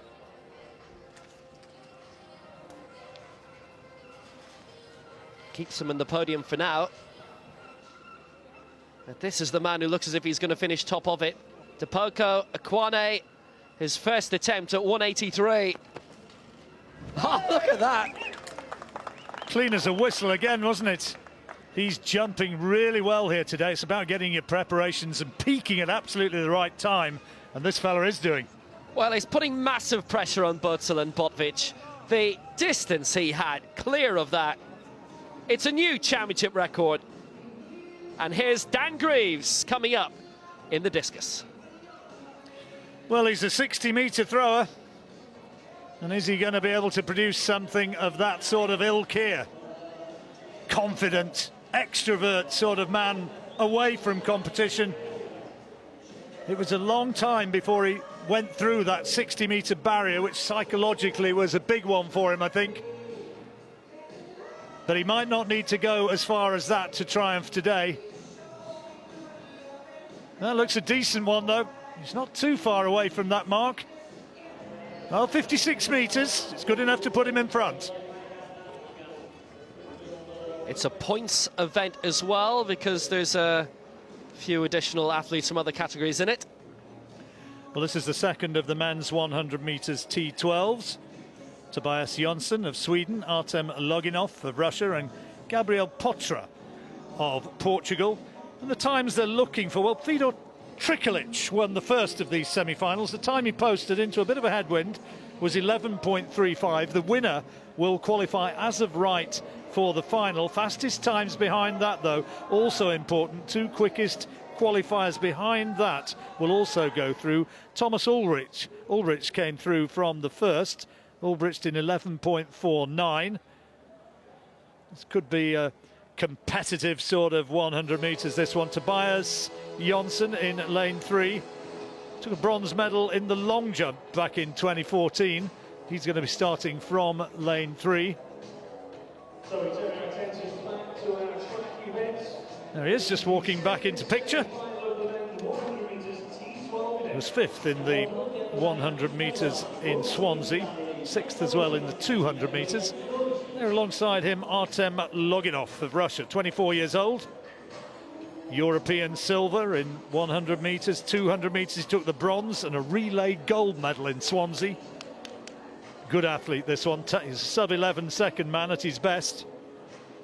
Gabriel Potra of Portugal, now 35 years old. Debut in 1998, twice Paralympic gold in Sydney in 2000. Had a world golds at the 200 and 400 metres in Lille in 2002. Disqualified in the 100 metres. Not had medal success though since then. There's Loginov. Is he going to be the one to emerge as the favourite for this T12 100 metres? World record and European record stands to Elchin Muradov of Uzbekistan. 10.66. The athletes now call forward to their blocks. Jonsson, Sweden in 3. Loginov, Russia in 5. Potra of Portugal running in lane 7. The first to gain automatic qualification for this T12 100 metres final. Athletes now settle down onto their blocks in warm sunshine here in Grosseto.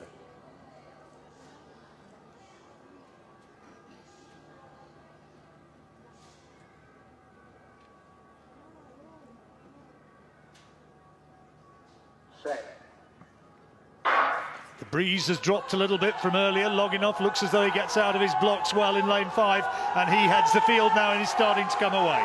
Loginov is putting distance between himself and the best, and a brilliant time, 11.14.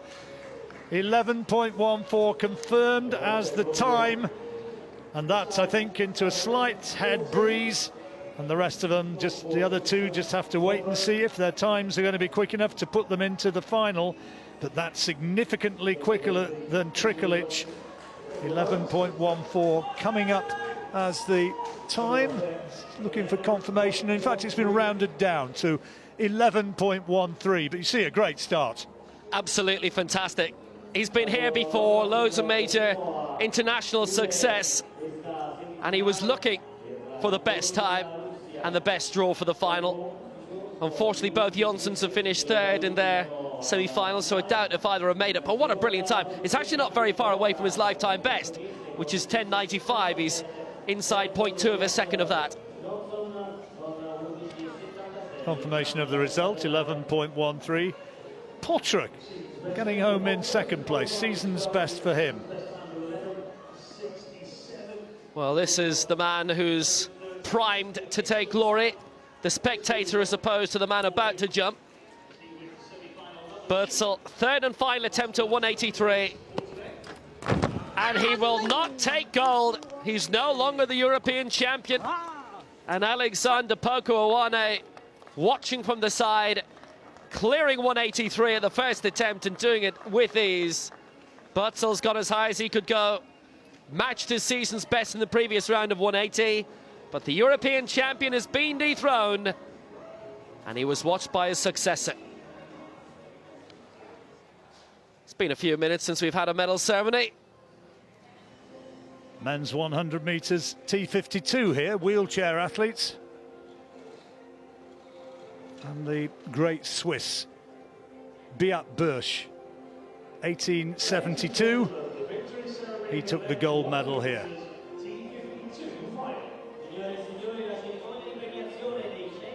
Artem Shishkovsky leading them out. The bronze medalist, the Russian. Mario Trindade of Portugal was the man who took the silver.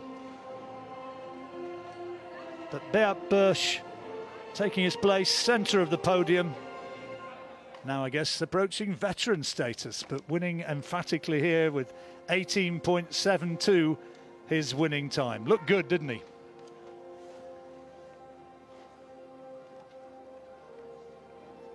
"44 years old now, Beat."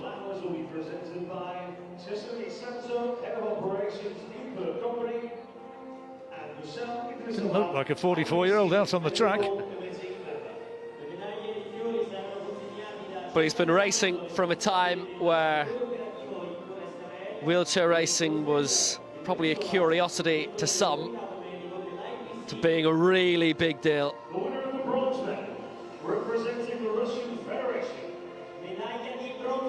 Artem Shishkovsky, who sustained his injuries, he attributes it down to being in extreme cold when he was serving in the Soviet military many years ago. Subsequently found a tumour on his spine, required surgery. Was left with his problems, which means that he's now competing here as a wheelchair competitor, and the 30-year-old law student taking his place on the podium. 20.74 was his time. Mario Trindade of Portugal, inspirational figure back home for his country. President of the Portuguese Wheelchair Athletes Federation. And here adding another medal to his list over the years. 36 years old and taking the silver medal.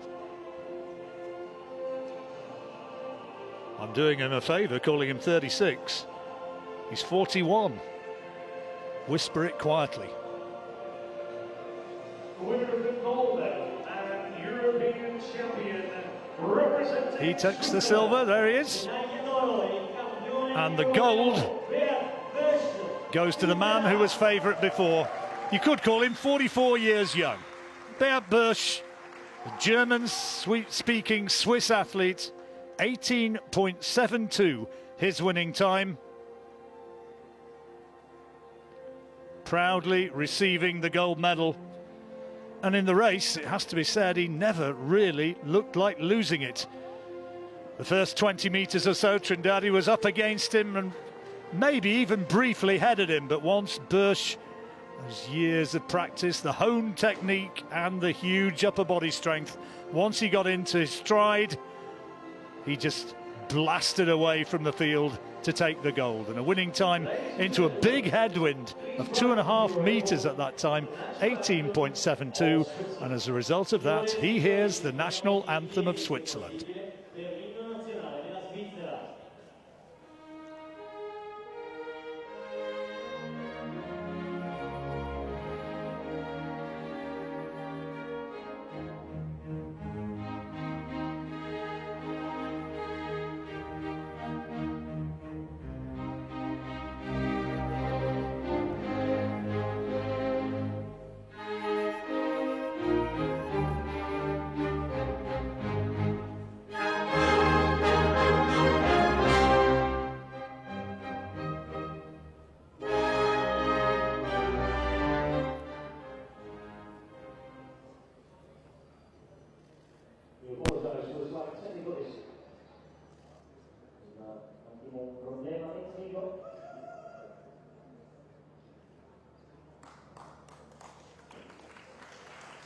Well, it's all right. We had it in the Copa America football during the week. Is that right? Whose anthem was wrong there? It was the Uruguay game, and they played the Chile one instead. Dear, dear. Luis Suarez wouldn't have liked that. He didn't. There's He a was the problem one who to get your noticed teeth it. into. Anyway, here is the Swiss national anthem.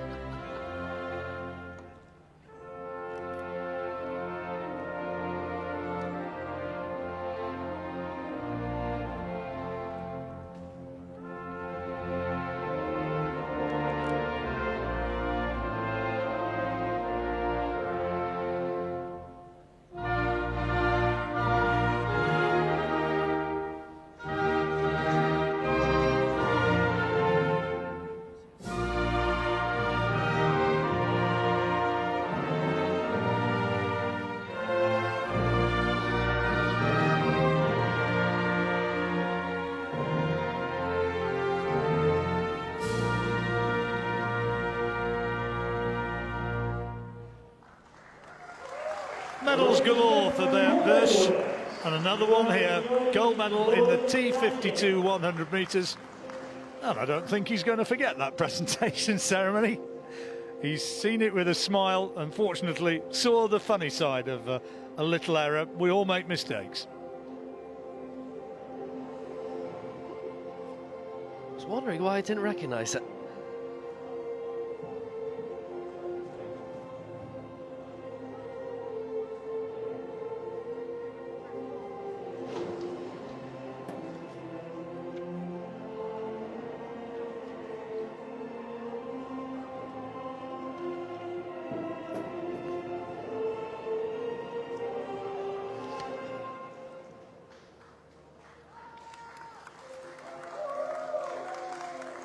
So great additional success for Beat Bosch. Got a really good programme in Switzerland, and a Marcel Hug, one of the great wheelchair racers, who will be watching on. Now, women's 400 metres, T34. Now, there were 3 finalists in this, and it's the -1 rule, so it's gold and silver being awarded here, as was the case in the 100 metres yesterday. It's the same 2 medalists in the same order.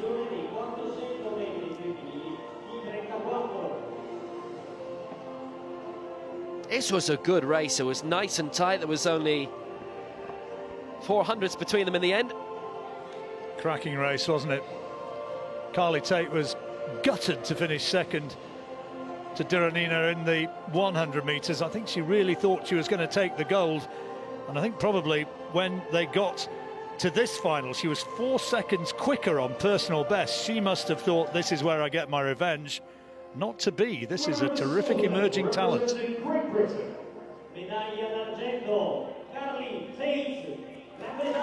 It's a second silver medal in 24 hours for Carly Tate, who's emerging on the international scene more and more. 108.74 was her time. Her lifetime best set this year was 106.46. So if she come close to that, anyway close, then it might have been a swap of the result.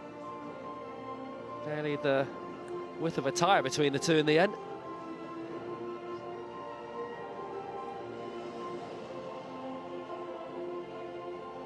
That's another good success story for Great Britain this week.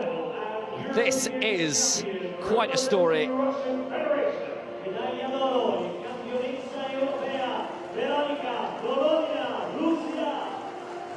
Veronika Dornina of Russia, who spent her previous career as a teen as a decent thrower, moderately successful, and now on the track she has a second gold medal in 24 hours, double European champion. Opposite to what Sandra Perkovic did. She was a sprinter who converted into an Olympic and world champion thrower. So Dornina, one to watch definitely in Rio. She is a double European champion for Russia.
It'll be a very hot environment in Rio, on the track and literally as well. Very interested to see how she's going to do that. She's done brilliantly here, and it's only day 2.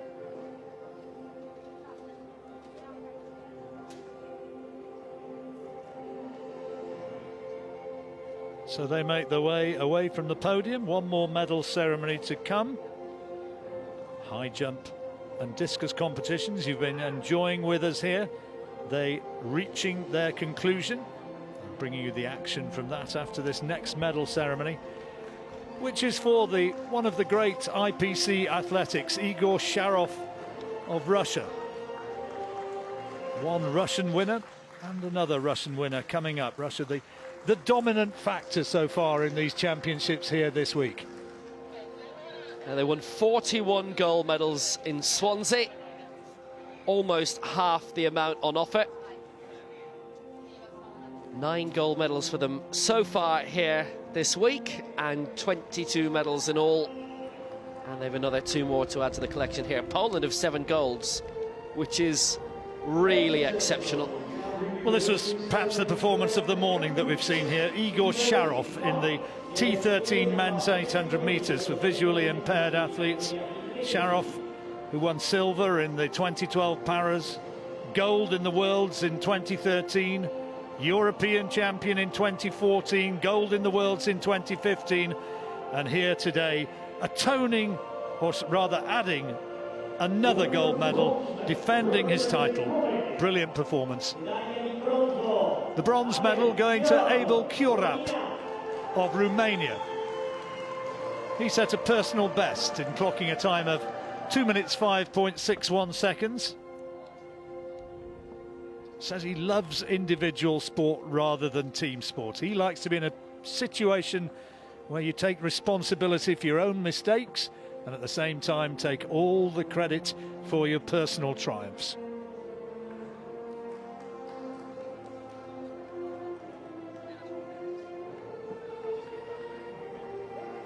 The silver medal went to a 20-year-old Russian, Alexander Kostin. Here he is.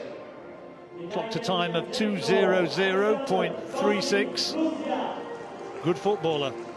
He'd be happy about his team getting that draw with England last night. 4th in the Worlds at 800 metres last year. And taking the silver medal here behind his brilliant Russian teammate. Well done, Sasha.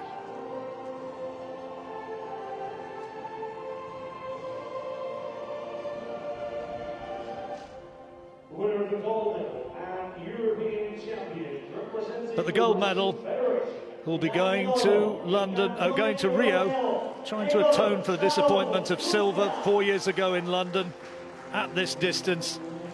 But he was superb, taking the gold. Brilliant display, wasn't it?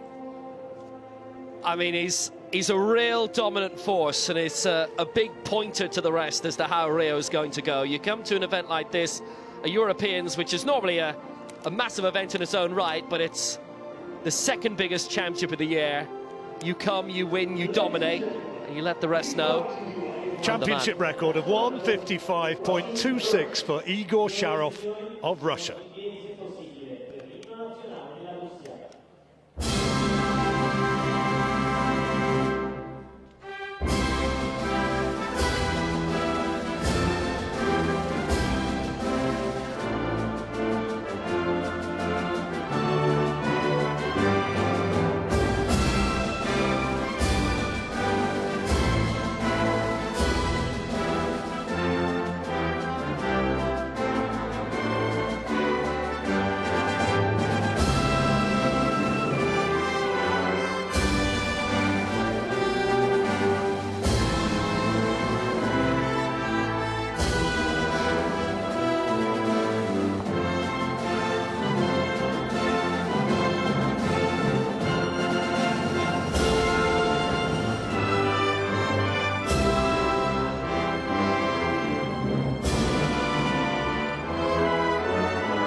Going to be humming that anthem in our sleep before the week is out.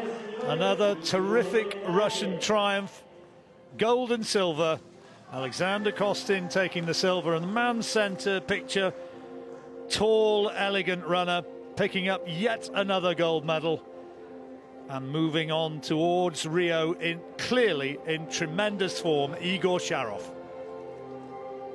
He remains the man to beat ahead of the Paralympic Games. So the men's high jump has been won by Alexander Depoko Kawane, 186. Oh, well clear for a new championship record.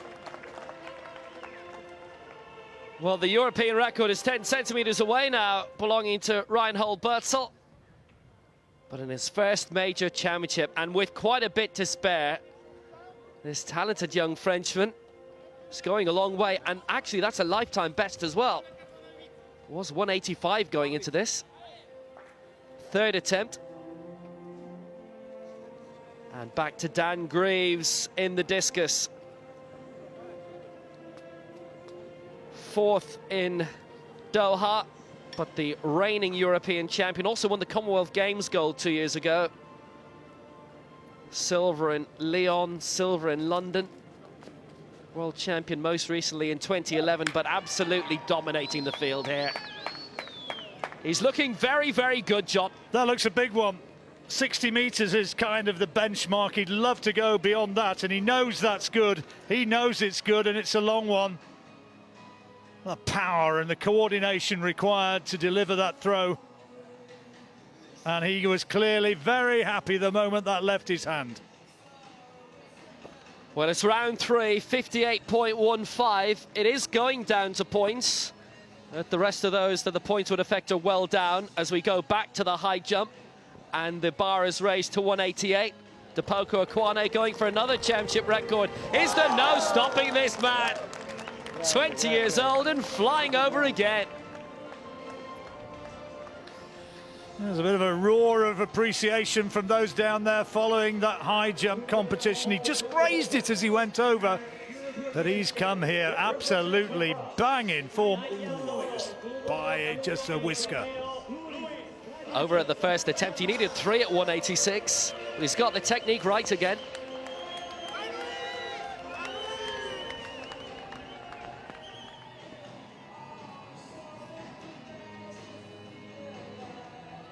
Still plenty of morning action out on the field to keep the decent crowds well entertained.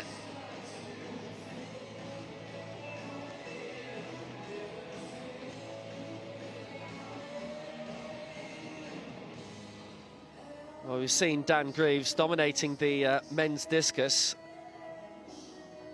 And in terms of the best performers in that, they're all in the same category, so easier just to refer to the distance instead of the points. Now this is the man lying in second place, Katunisic. It's his last attempt, 55.41. He's the man who could take the title off Greaves, but he needs to improve by about 2.5, 3 meters. Is it beyond him? Well, let's see. He needs one of the throws of the year, and I'm not sure that's it. Wasn't short of vocal encouragement, was it? I think you can safely say that he gave it his all there. Roaring it on. But 58.15, look, he thinks he's got it. When he throws it, he was leaping happily, but is it far enough? I'm not sure. Well, 56.11 is his lifetime best from this year. Greaves has thrown beyond that today. Greaves is ready to go with his final round throw, and he'll know in a few seconds whether he's the European champion again. So tentative for the Croat. He feels he might have done it. It's his best throw of the day, 55.59. It's silver for Katunisic, and it is gold for Dan Greaves. Oh, well done, Dan Greaves, well done. And still, he's got the glory run throw to come.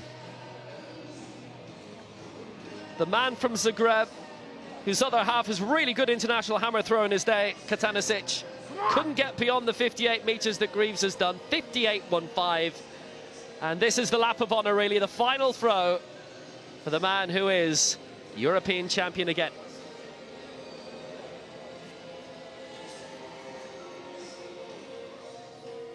Well beyond 50 and 55 again, well beyond the last markers. Big throw. Not sure there's any improvement on his third round throw of 58.15. He's not got the guides out for the athletes at 50 metres, which is, I think, perhaps leading them to think they've thrown it a bit further than they have. Certainly, Katunisic thought that that last throw of his was enough, and it wasn't. 55.59. Dan Greaves, though, is the winner. He's the champion again. He's retained the crown that he gained back in Swansea. He's been winning major championships since the 2002 Worlds. Paralympic Games champion in Athens in 2004. And that is a 7th major title in the career of Dan Greaves. And he is in great form heading into Rio. And as ever, there's that lovely camaraderie, isn't there, between field event competitors. These big fellas, gladiatorial, strong men, that they all recognise what it takes. Well, they obviously all compete against each other so regularly. But Dan Greaves, the champion, throwing 58.15, the only man to go beyond the 1,000 points barrier. Ivan Katanasic, second for Croatia, and third for Slovakia, Adrian Matuzic. And obviously, they're out there for maybe 2 hours at a time. They're watching each other throw. And they're the best crowd for it also. Well, this is the men's high jump T47, which gave us some great entertainment this morning. And wrapping up in the past few minutes, new championship record for our winner.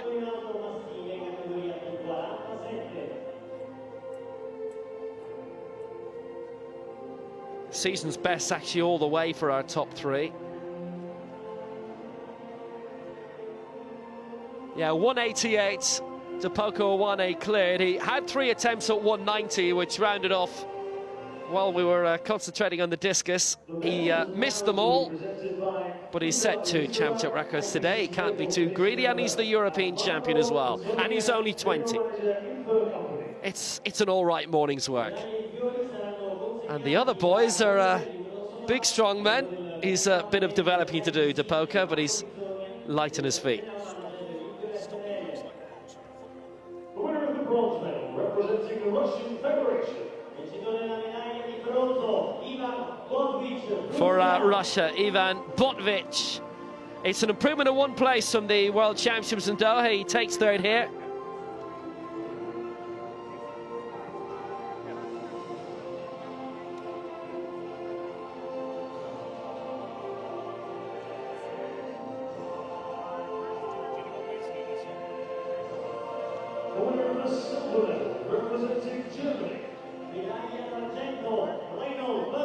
Well, he was the champion in Swansea 2 years ago, but Reinhold Berzel of Germany will have to content himself with silver this time to bring back to Hanover, which is a really good base for parasport.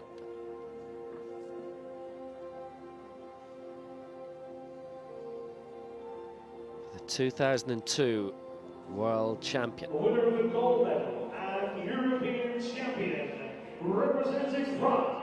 Medaglia d'oro del campione europeo Alexandre Di Poco Ioane Francia. Well, stocky and talented is Alexander Poko Owane, his first major championship, and he is European champion. 185 his lifetime best set this year going into it. Cleared 186 and then 188. Needed 3 attempts at the lower mark and then went right over the higher one. And France pick up gold. Alexander Poko Owane is the European high jump champion at T47, and he's only 20.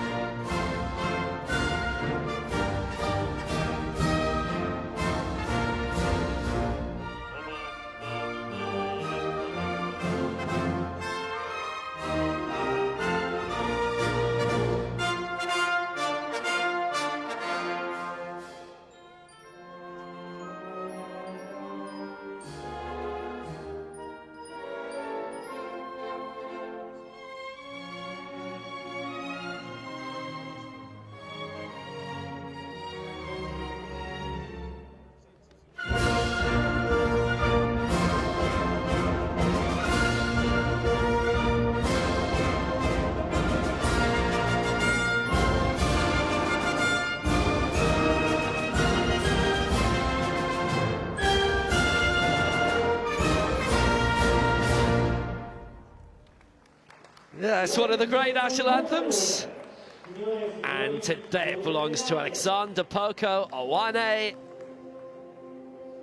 Now, it won't be the last European title France win this week. How many more will be coming in the next month? Great way to round off the morning action here. Yeah, and we've seen some outstanding morning action as well. We've seen some really good performance here on day 2 of the championships. More to come later on. And be sure to join us for that. We've enjoyed it, and see if we can see more of the same. We'll be back at 4 p.m. Central European Time, 3 p.m. UK and Ireland for the afternoon session for Grosseto on day 2.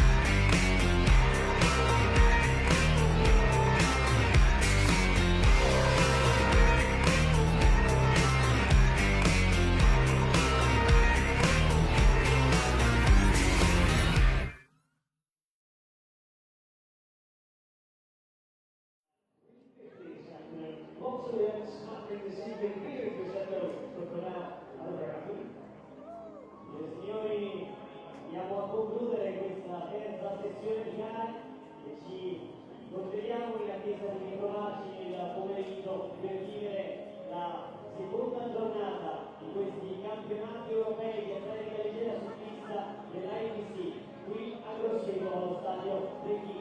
Speriamo che siate divertiti con noi, vi auguriamo un buon pranzo e ci ritroviamo intorno alle 16 per riprendere le attività e le gare. Qui in stadio, a più tardi.